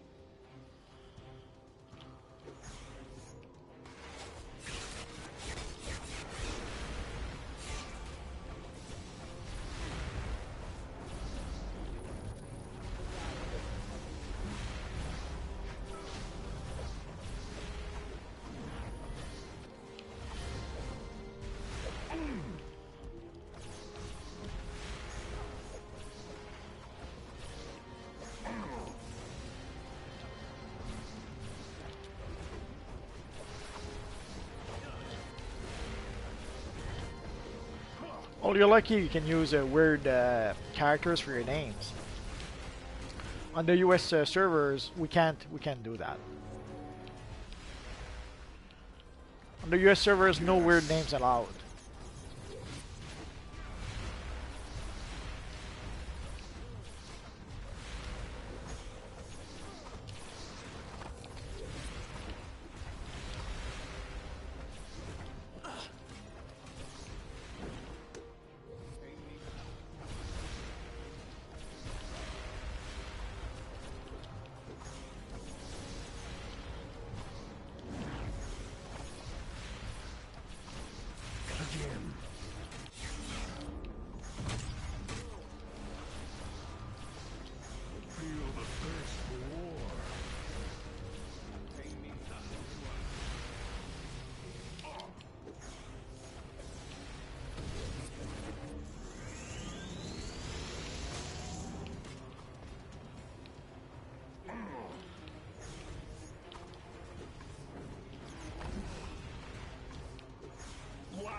Yes.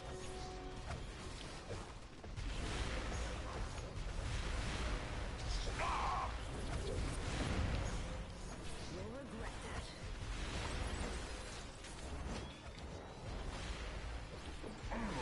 I'm not.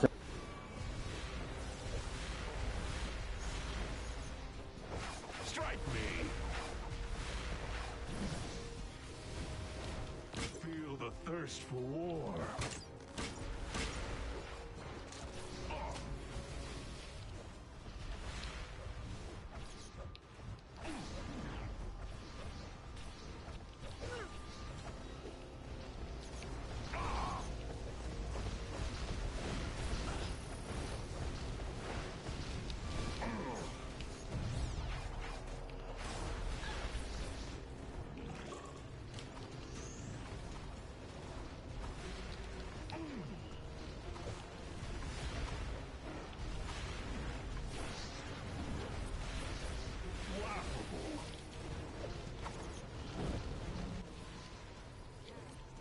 Protect me. Or it's just we're doing the wrong thing. As you can see, the character is only taking like one point of damage per attack.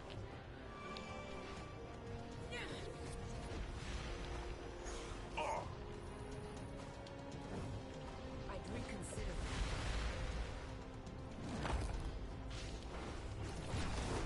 Yes.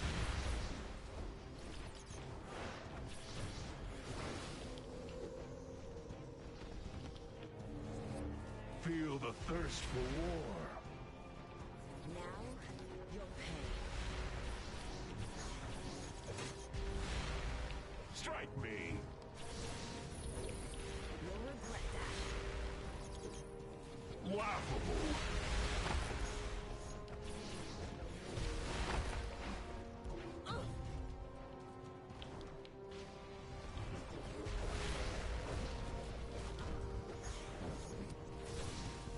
Feel the thirst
Yes.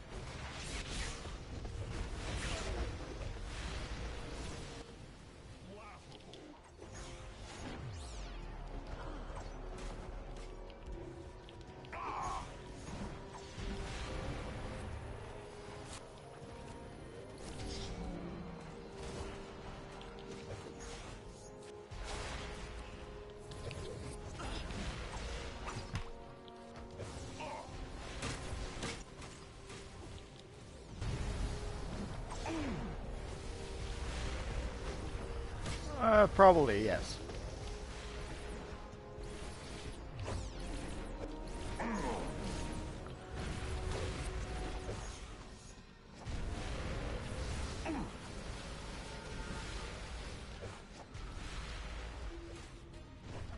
Feel the thirst for war.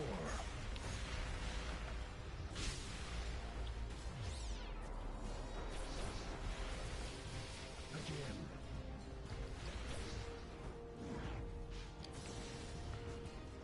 Strike me!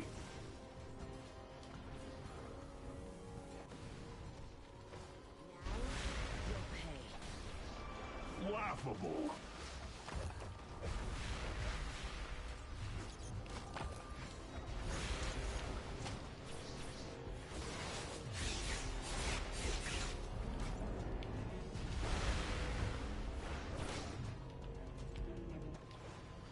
Yes.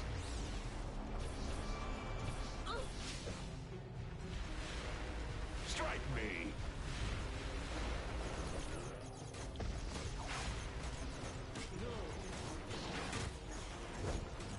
Again.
Feel the thirst for war.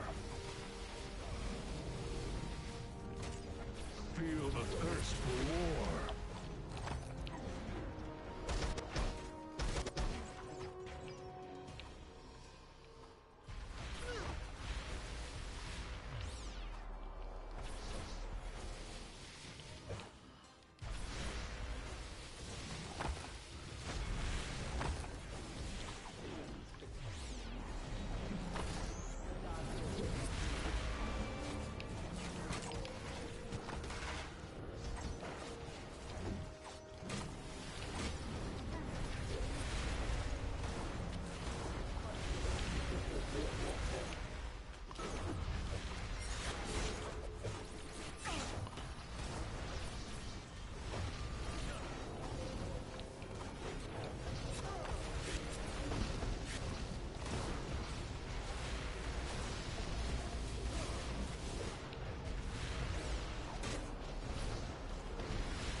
Laughable.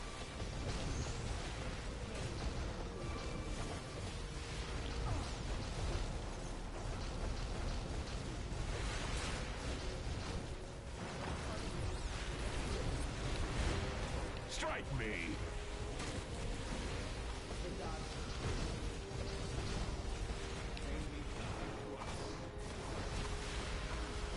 If you want.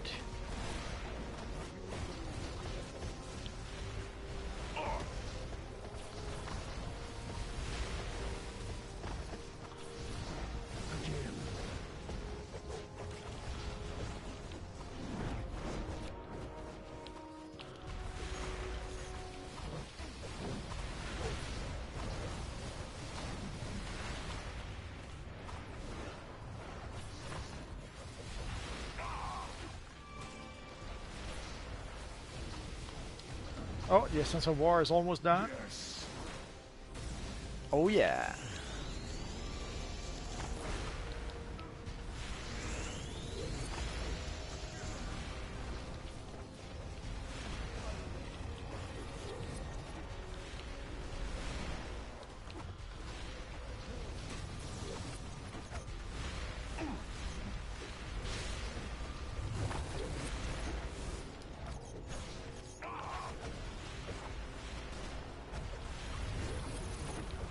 Laughable.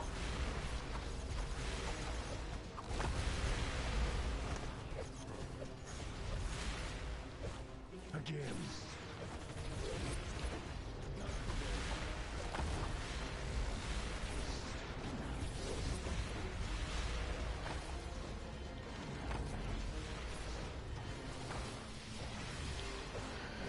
The shocking truth.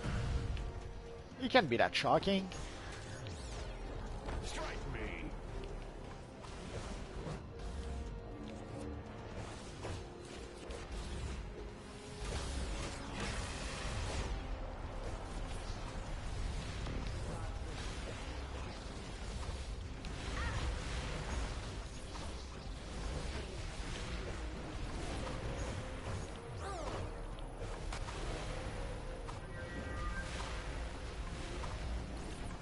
Yes.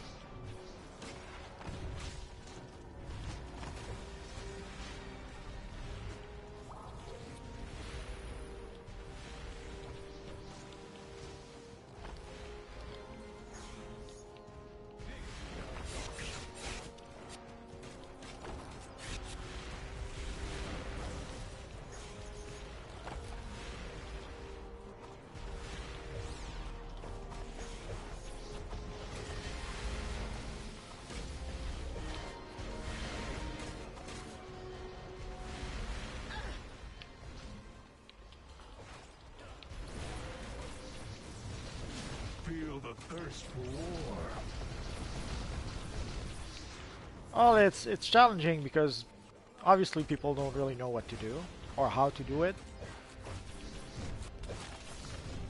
So defeating the Essence of War seems to be an issue, and without defeating the Essence of War, it's hard to defeat Ares himself.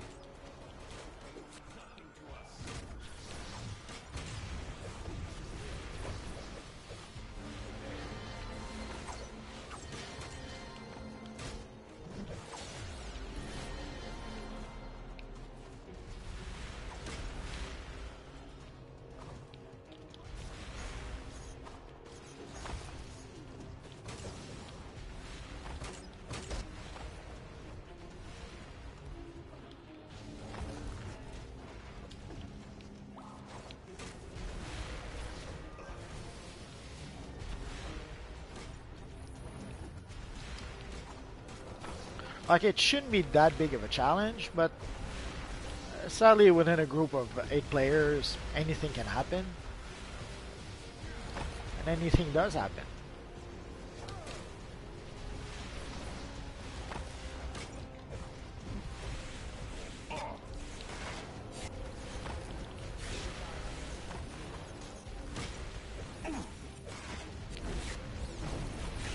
The Essence should be down soon. There we go. So now's the time to try to do a dent.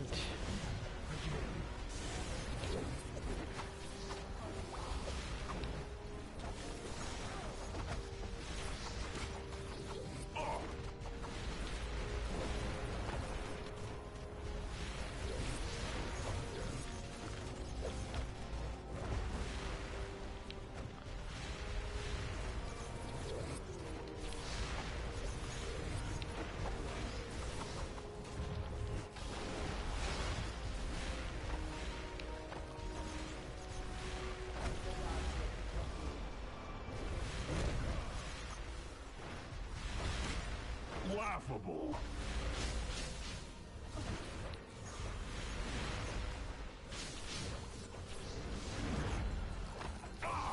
I'm not sure what our friend Thavon is doing, but obviously he's not using his power button dump.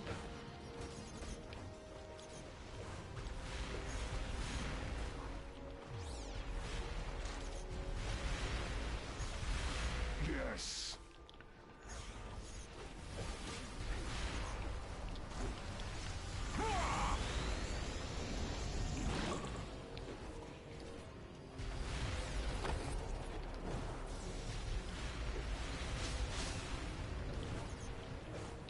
Strike me.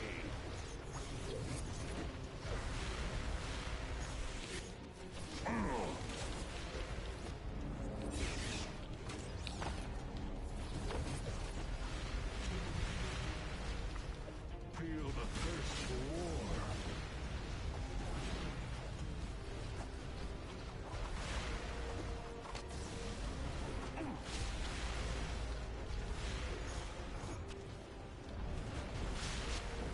Laughable. I'd reconsider that. Again.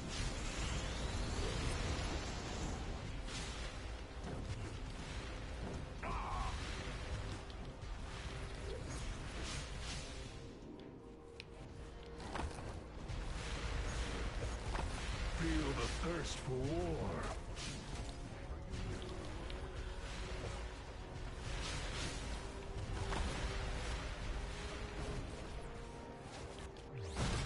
Strike me.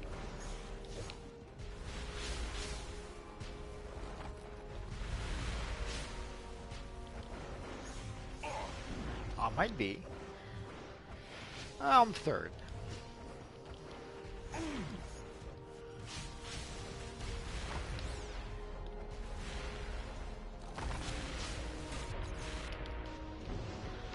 That was a close call.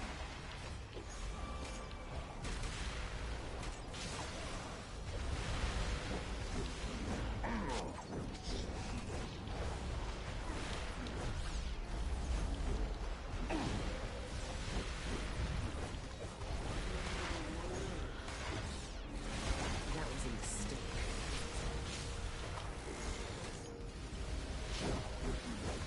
Let's see when the essence goes down.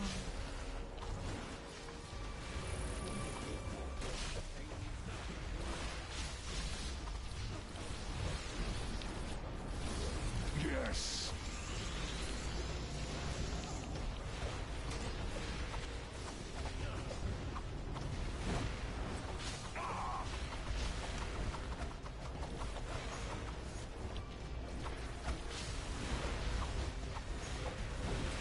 Again.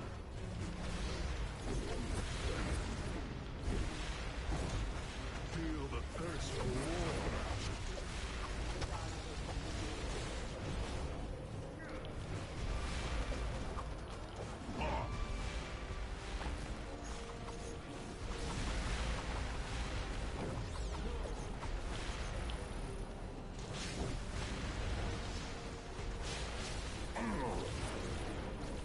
And those are the ultimate sodas, something like that. You get them either from the marketplace or whenever you open time capsules. If you're lucky, you'll get a bunch of them.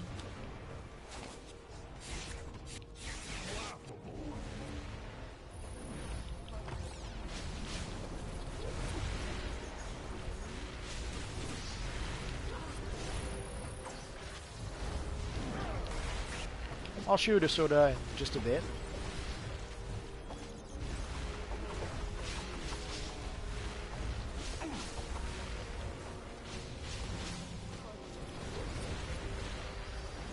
Yes.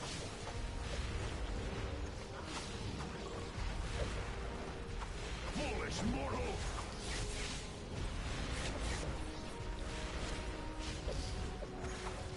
Almost there. Almost there. Strike me. Ah, the essence is back. So sad.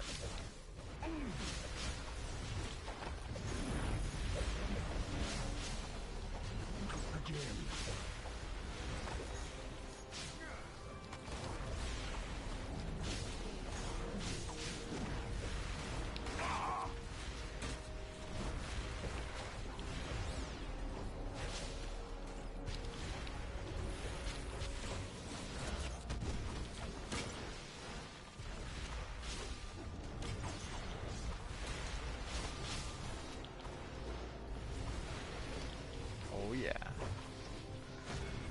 That was a tough fight, but we finally got it. You were made for battle, Diana. Ooh, decisions. Pump the blood through your veins. The Amazons will always belong to me. Worry not, nephew. There is no return trip for these wayward souls. Let's go for the sandal, for the gate. Death is the inevitable ending. Come, my shades, and punish these mortals for entering my realm unbidden.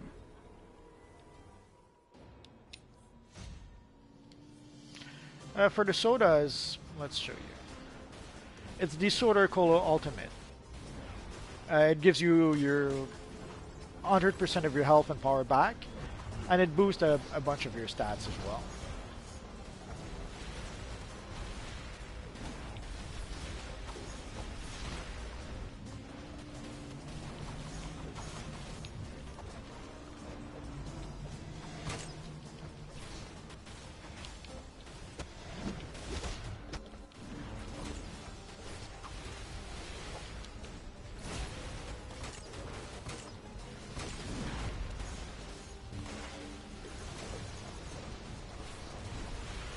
Not sure why no one was healing Wolf.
Protect me.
I don't think that's the last boss.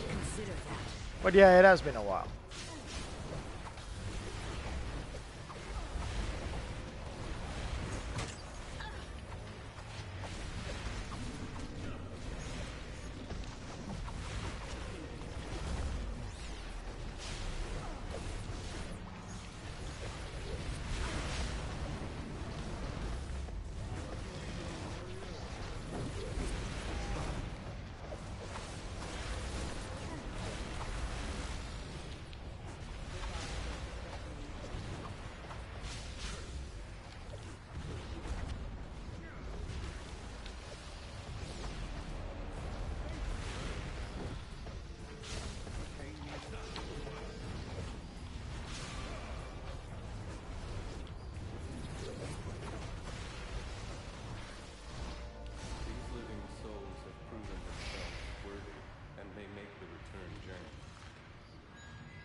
That is a grave Oh, let's go for the lion disappointment. ornament. Be gone. You are mine for eternity. Now, mortals, I shall become your judge. You surrender your life to me. Death empowers me. Do not anger death.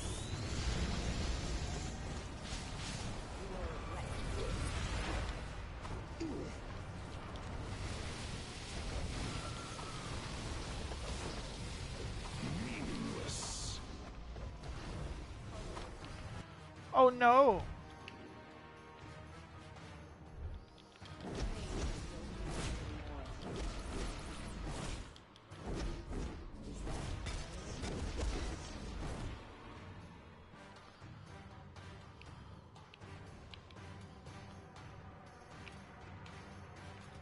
Oh. You cannot make a god. See, that's why it's a little pointless to have two controllers. When one of them doesn't seem to be giving any power. It seems to be playing as a DPS. Again?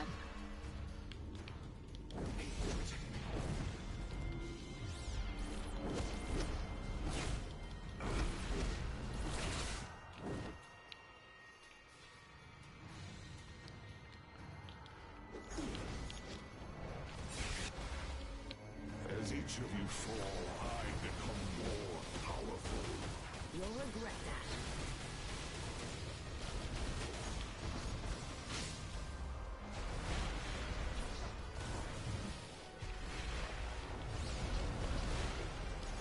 Death empowers me.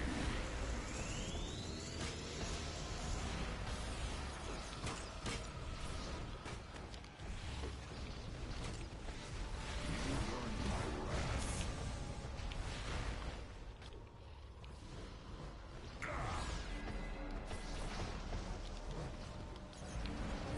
Petulant little one, aren't you?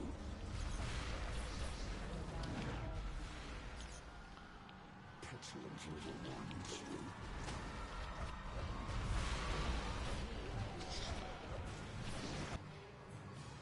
For Hades.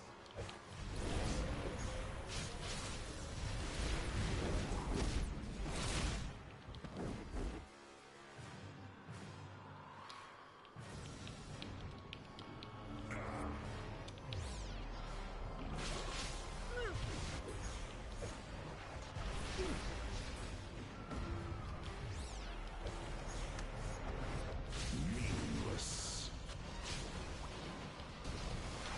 Make peace with the gods.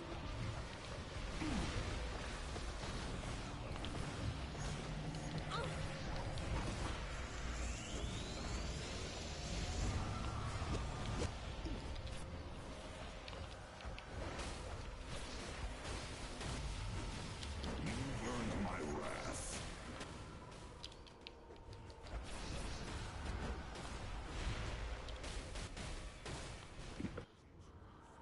I become nephew. Power. We must work together to end this heresy. You need not fear these mortals, my dear uncle. It is my blade that will conquer death. I appreciate your help, Diana. You're despicable, Ares. You would do anything for power. That's what I've always found most attractive about him. Circe, I'm not surprised you'd show up to a party uninvited. I didn't want to miss all the fun. My dear, the best is yet to come. Princess. It would have been more useful as a DPS. There's this Our plan. mentality amongst players that controllers don't want to be batteries. They want to be more than just batteries. And there's a lot of controllers who somehow are dead set against giving power at all. This could be interesting. Which is why the power over time was Hammer, changed. Let's go.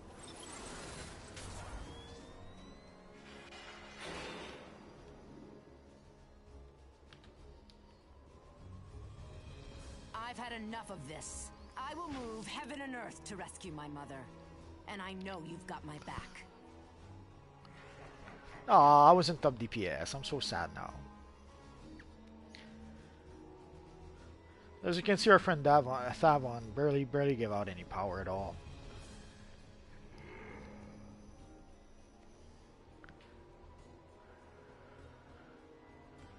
Which is sad, but what can you do?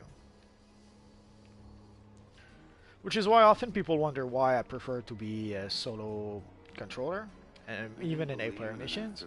It's because too often the second controller ends up being as much a burden as anything else. And before we go, let's see if there's maybe a collection or something I could be missing.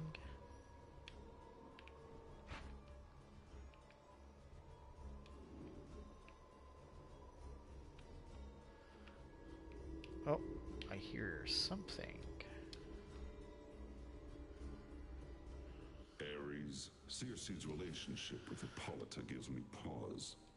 She is too close. Uncle, you worry too much. The sorceress is of no threat to us. This war is all but won. There isn't a god alive that could stop us. But again, it's not too big an issue, like 99% of the time. I'm pretty much the only controller on the group.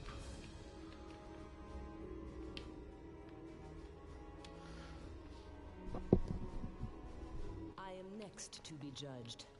I've done right by the goddesses and my people during my time, haven't I? I'm more nervous than I have ever been. My soul is plagued with questions, doubts. Have I done something wrong?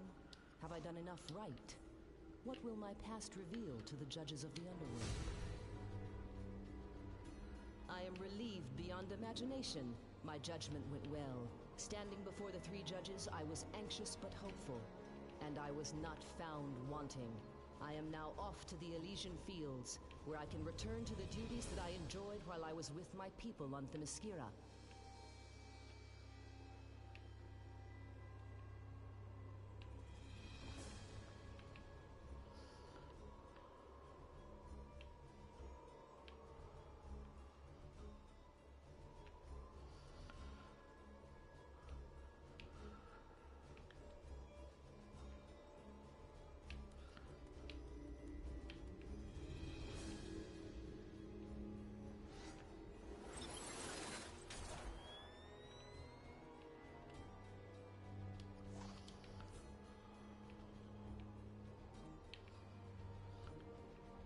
So I guess I went all around,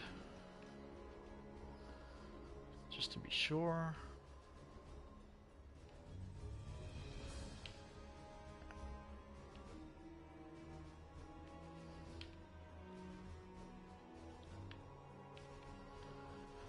People use a lot of names in DCUO in order to bypass the name filter.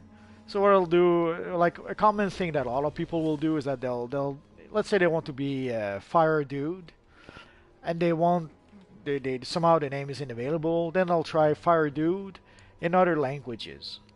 They'll try Fire Dude in Japanese. They'll try Fire Dude in whatever language they can think of. And that's how we end up with a lot of the names we have in this universe online. And just certain Japanese name. So I guess we're done here. So it was In life, I was it wasn't easy, but we finally made it. This is my sentence. Let's give a little bow to our friends. And even a little thumbs up. It was tough, but we finally did it.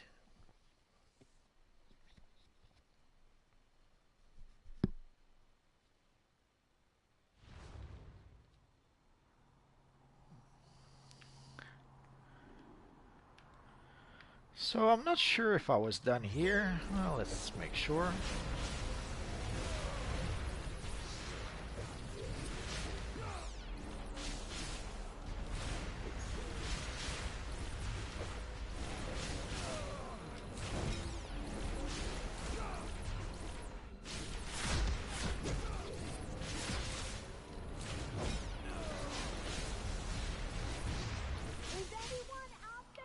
In many cases, it could be it. I'm sure a lot of them are using Japanese names because they are. I'm sure there's a lot of anime fans in this universe online. I'm sure a lot of those actually use Japanese name because of that, or maybe even Japanese name that are names from their favorite anime characters. But that's also one way that people are using to try to bypass the name filter and to try to have quote unquote an original name. So we're done here for the 303. So let's see what's in the box because that's the most important thing. What's in the box? Oh yeah, let's consume that. Nothing really worth anything. Tempted to go with the painting. Let's go for the boots. The boots are going to be useless because obviously 189 is lower than any gear I have right now. But I'm going to be able to salvage it for possibly something good. We'll see.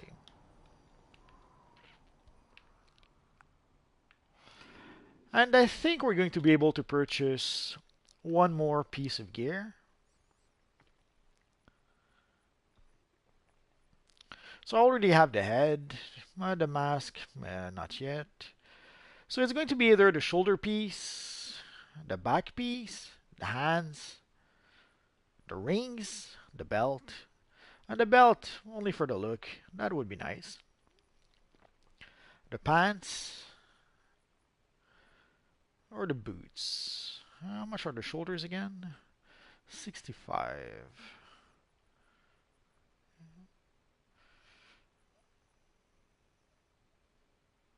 Let's go for the shoulders. And actually, we could even go for the gloves.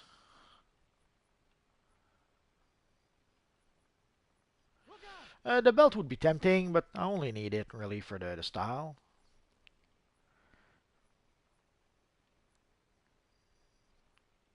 The back piece would be tempting too.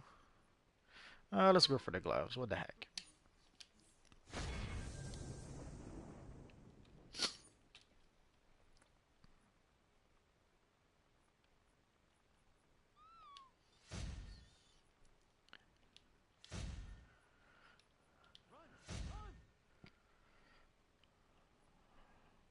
And I should be able to get some better... Actually, I do have some better mods.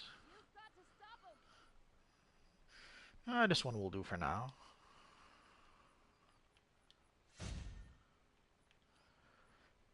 Oh my God! Do something!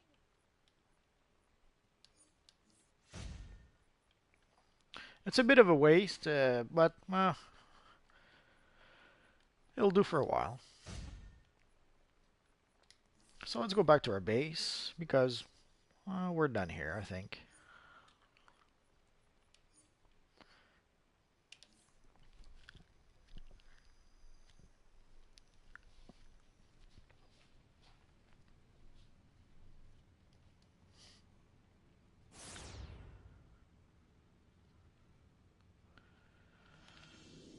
So let's imprint our armory. And yes, I do play DPS with... Want to see a neat trick? I can talk without moving my lips. I do play DPS wearing controller gear. There's no way I'm going to gather 2 sets of gear. And usually when I play in a group, I play as a controller anyway. So usually what I'll try to do is I'll get my controller gear to be able to play a controller. And DPS, 99.9% of the time when I play DPS, it's just by myself. So it doesn't matter which gear I'm wearing.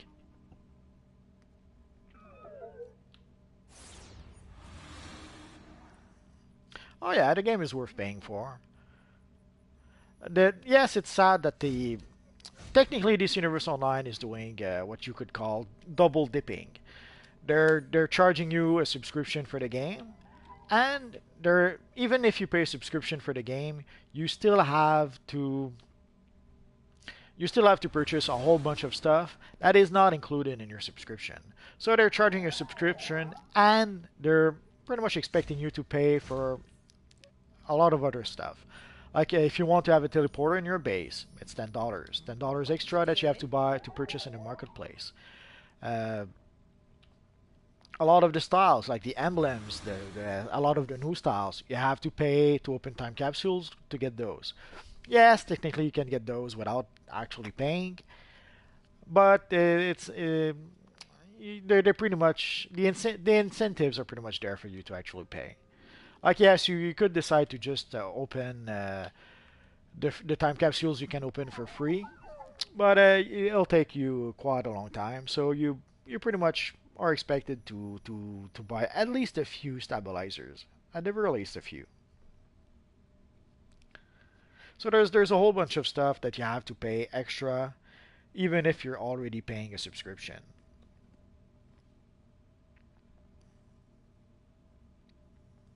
But if you don't, I guess it depends if you like the game or not. Basically, personally, I love the game. I love being able to play any characters I want.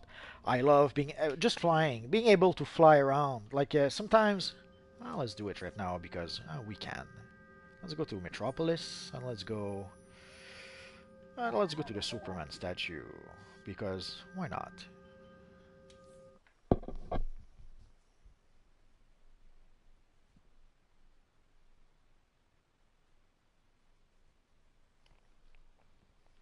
Well, if you're 4 episodes behind, it's perfect. It just means that there's a lot of content that you've never played before, a lot of content that for you will be brand new content. Like I have a friend who was like a year without playing, and he started playing not too long ago, and he's going nuts because there's so much new content that he's never played before, that he's having a blast. So if you're like 4 DLC behind, that's awesome. It means that there's a lot of new missions for you that you've never played before. And just being able to fly around in this universe online, I love this. I love just flying around. Sometimes I'll just do that. Sometimes I'll log in a character, I'll fly around, I'll admire the landscape, the view, whatever. Sometimes I'll just fly around and I'll gather exhibits, I'll gather collections, I'll gather. Let's do that right now.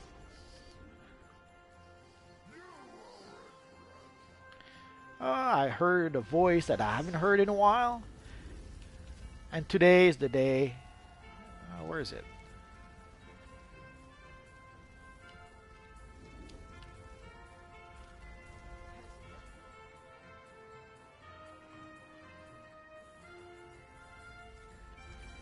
Holy crap. I haven't seen this much lag in this universe online in a long time.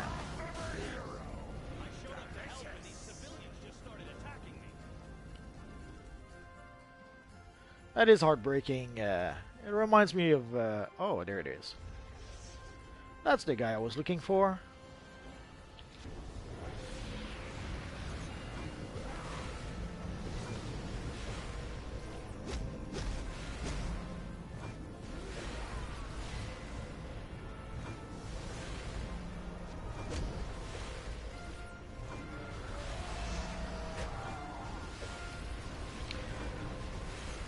Well, actually, flying was yeah, flying was already possible way back when. And even better, I'll always remember. I had created a brand new villain, Doctor Doom. It was about level 4. And at level 4, as you know, this is as fast as you can fly. You don't have your supersonic speed just yet. So I was level 4. I think I was flying around Gotham. And then this level 30 guy decides that he wants to kill my poor level 4. My poor little level 4. So it ended up being like a dogfight. Like I had to twist and turn around the buildings in order to be able to avoid the guy. And that lasted like 20 minutes. For about 20 minutes, I had to zig and zag between the buildings, between the alleyways, between everything to avoid that mean, evil level 30 guy trying to kill my poor little level 4 Doctor Doom. And it was awesome. It was a great exercise, and basically if you can learn to survive in the, well, nowadays it's not as true because there's almost no one in the open world, but at the time, if you could learn to survive with a level 4 character in the open world, you could survive anywhere. Sorry about that.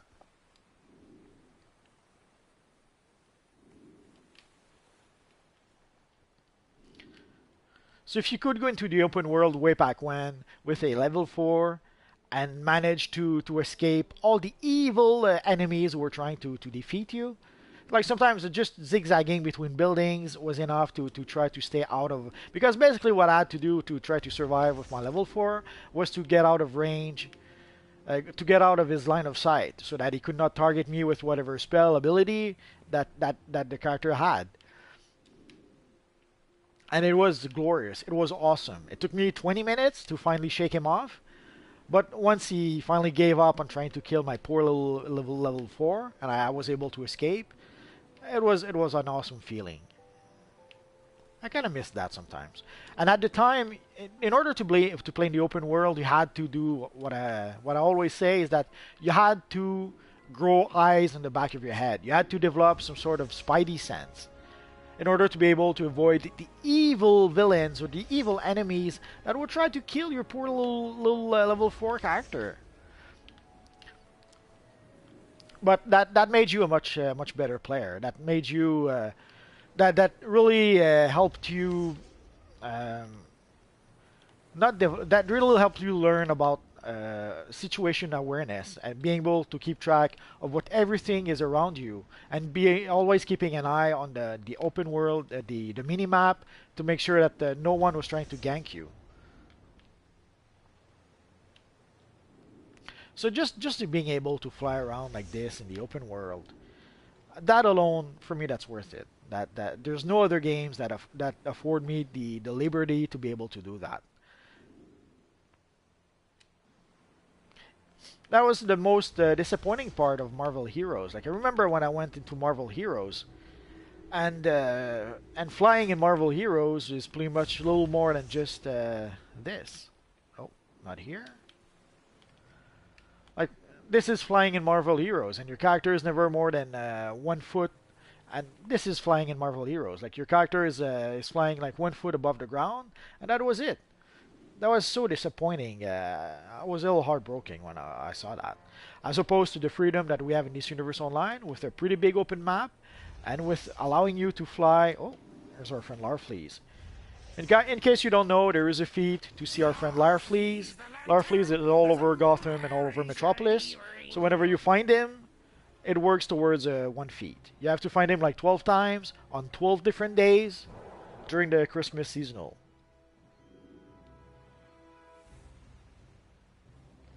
Marvel Heroes is refunding some people. Marvel Heroes UK is refunding some people. Marvel Heroes US, from what I understand, is not refunding anyone. If they're refunding anyone, I'm not aware of it. Last I checked, it was only the UK version or UK branch. I'm not sure how to properly say it. That was refunding people.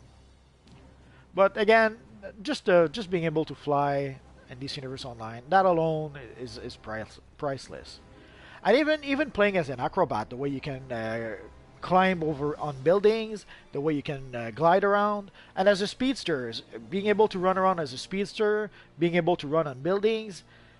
No other games that I saw actually offers something similar. So yeah, I would say it's worth it. And again, if you haven't played in a while, if you're 1 to 5 DLC behind, even better. That means that there's a lot of new content that you've never played before, that is brand new for you. So I think this is going to be it for today, guys. That was a long one, 2:55. It's been a while since we had a long stream like this one. What can you expect soon? I'm going to try to come up with... I have quite a few videos in the pipeline. There is something special that I'm working on that I'm not sure if I'm going to be able to pull off. If I pull it off, either it'll be horrible or it'll be 10 kinds of awesome.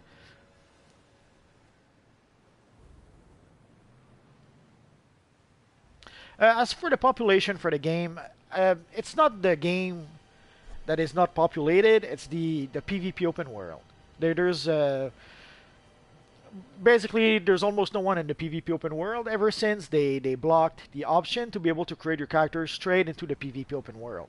And when they did that, they essentially killed the PvP open world.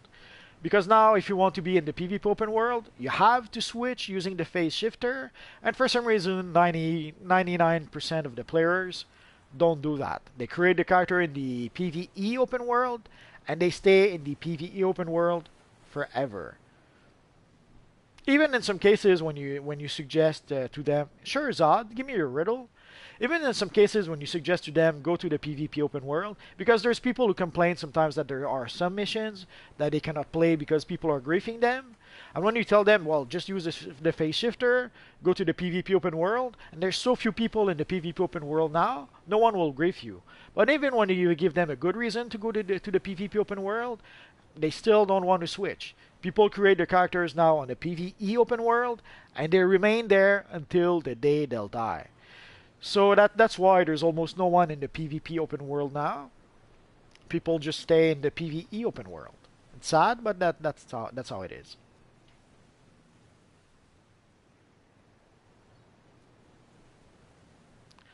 Yes, I get it.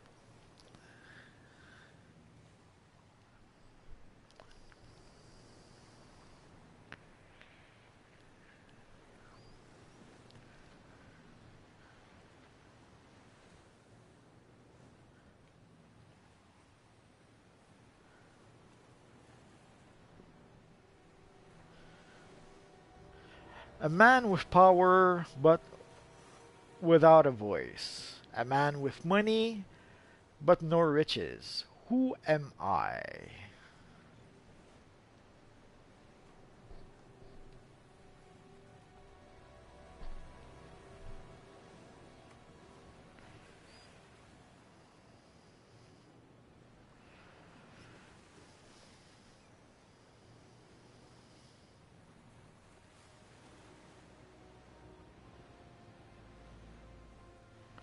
All I can think of is the little guy from Monopoly, but I have no idea.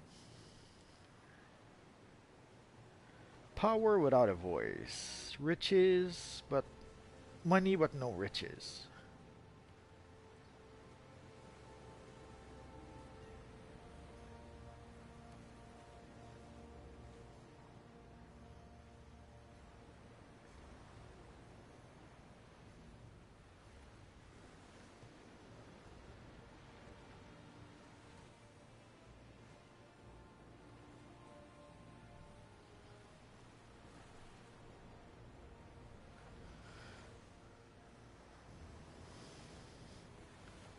The people, that's not a man.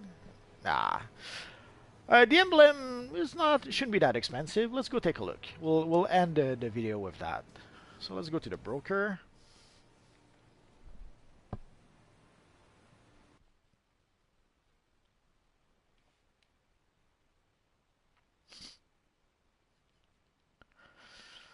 I thought it might be something like Trump.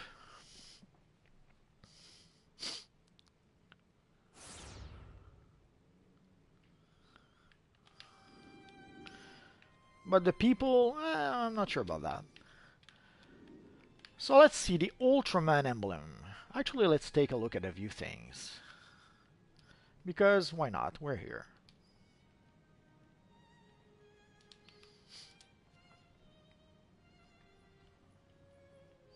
So as you can see, you can purchase the plans for the Ultraman enhanced emblem for $35,000. Pretty cheap. But then, of course, you have to craft it, which is slightly a bit more expensive. Ooh, a 9... and we have the statue for the Ultraman base, which is fairly inexpensive. Which reminds me, I should make a video about that. So right now, the cape... Yeah, the cape goes about 70 million. I saw it as cheap as 60 million. And I know 60 million is a lot of money, but compared to the like 99 million I had to spend, 60 million seems like a good deal. And 70 million, it's not quite as good, but you can see the price is going down a bit. I suspect price will keep on going down a little bit. So you can see for the emblem cache itself, you can get it for as low as 200,000 or even less than that. So for the emblem cache, if you want the emblem cache, 100,000. If you just want the emblem itself, like if you just want the enhanced version of the emblem, it could be 35,000 just for the plan, but then you have to craft the emblem. So, but just for the emblem, 100,000, which again may seems like a lot of money, but if you're a legendary player, you can gather 100,000 very easily.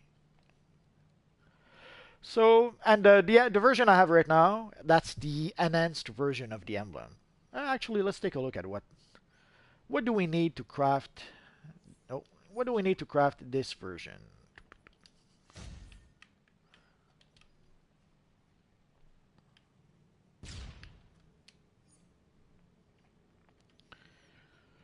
For the Ultraman emblem, what we actually need.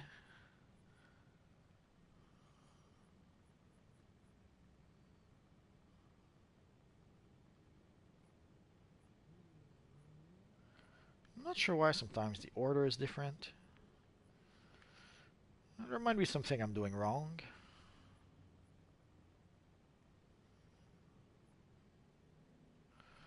So for the enhanced Ultraman emblem, basically you need 10 complex material, 15 simple material, and 5 visitors modes.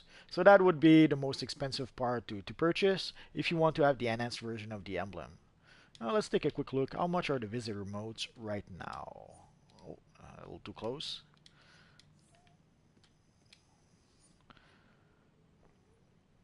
We can see them already, but I like to put the whole thing. Come on. I hate when it does that. When you almost have to type the whole word before it actually gives it to you. Let's see price ascending. 19. Yeah, so crafting the enhanced version of the emblem will cost you about 125,000. So if you just want the regular emblem, let's say 100,000. If you want the enhanced version, then add to that, let's say 100, maybe 50,000. Because also you need to purchase, unless you already have them, you'll need to purchase some materials, complex or simple materials. And of course, you'll need to purchase at least 5 visitor modes. Oh, actually, let's... Oh no, these are the... Oh, my bad. The modes are even more expensive than I thought. Let's go into R&D, parts, there. I'll make things better. So it's 190,000 per modes. It's worse than I thought. So almost, it'll cost you about $1 million to get the enhanced version. Unless is there a bundle for 5 modes? Oh yeah, 1,100,000. Worse than I thought. Oh, 950. So let's say 950 for your 5 modes. And then you need to purchase some simple and complex material. Add to that the 35,000 for the plan or the 100,000 if you want to have the emblem cache. So it can get expensive.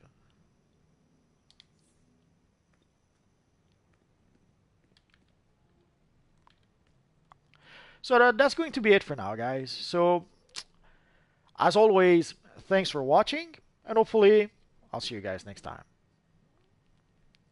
Bye-bye.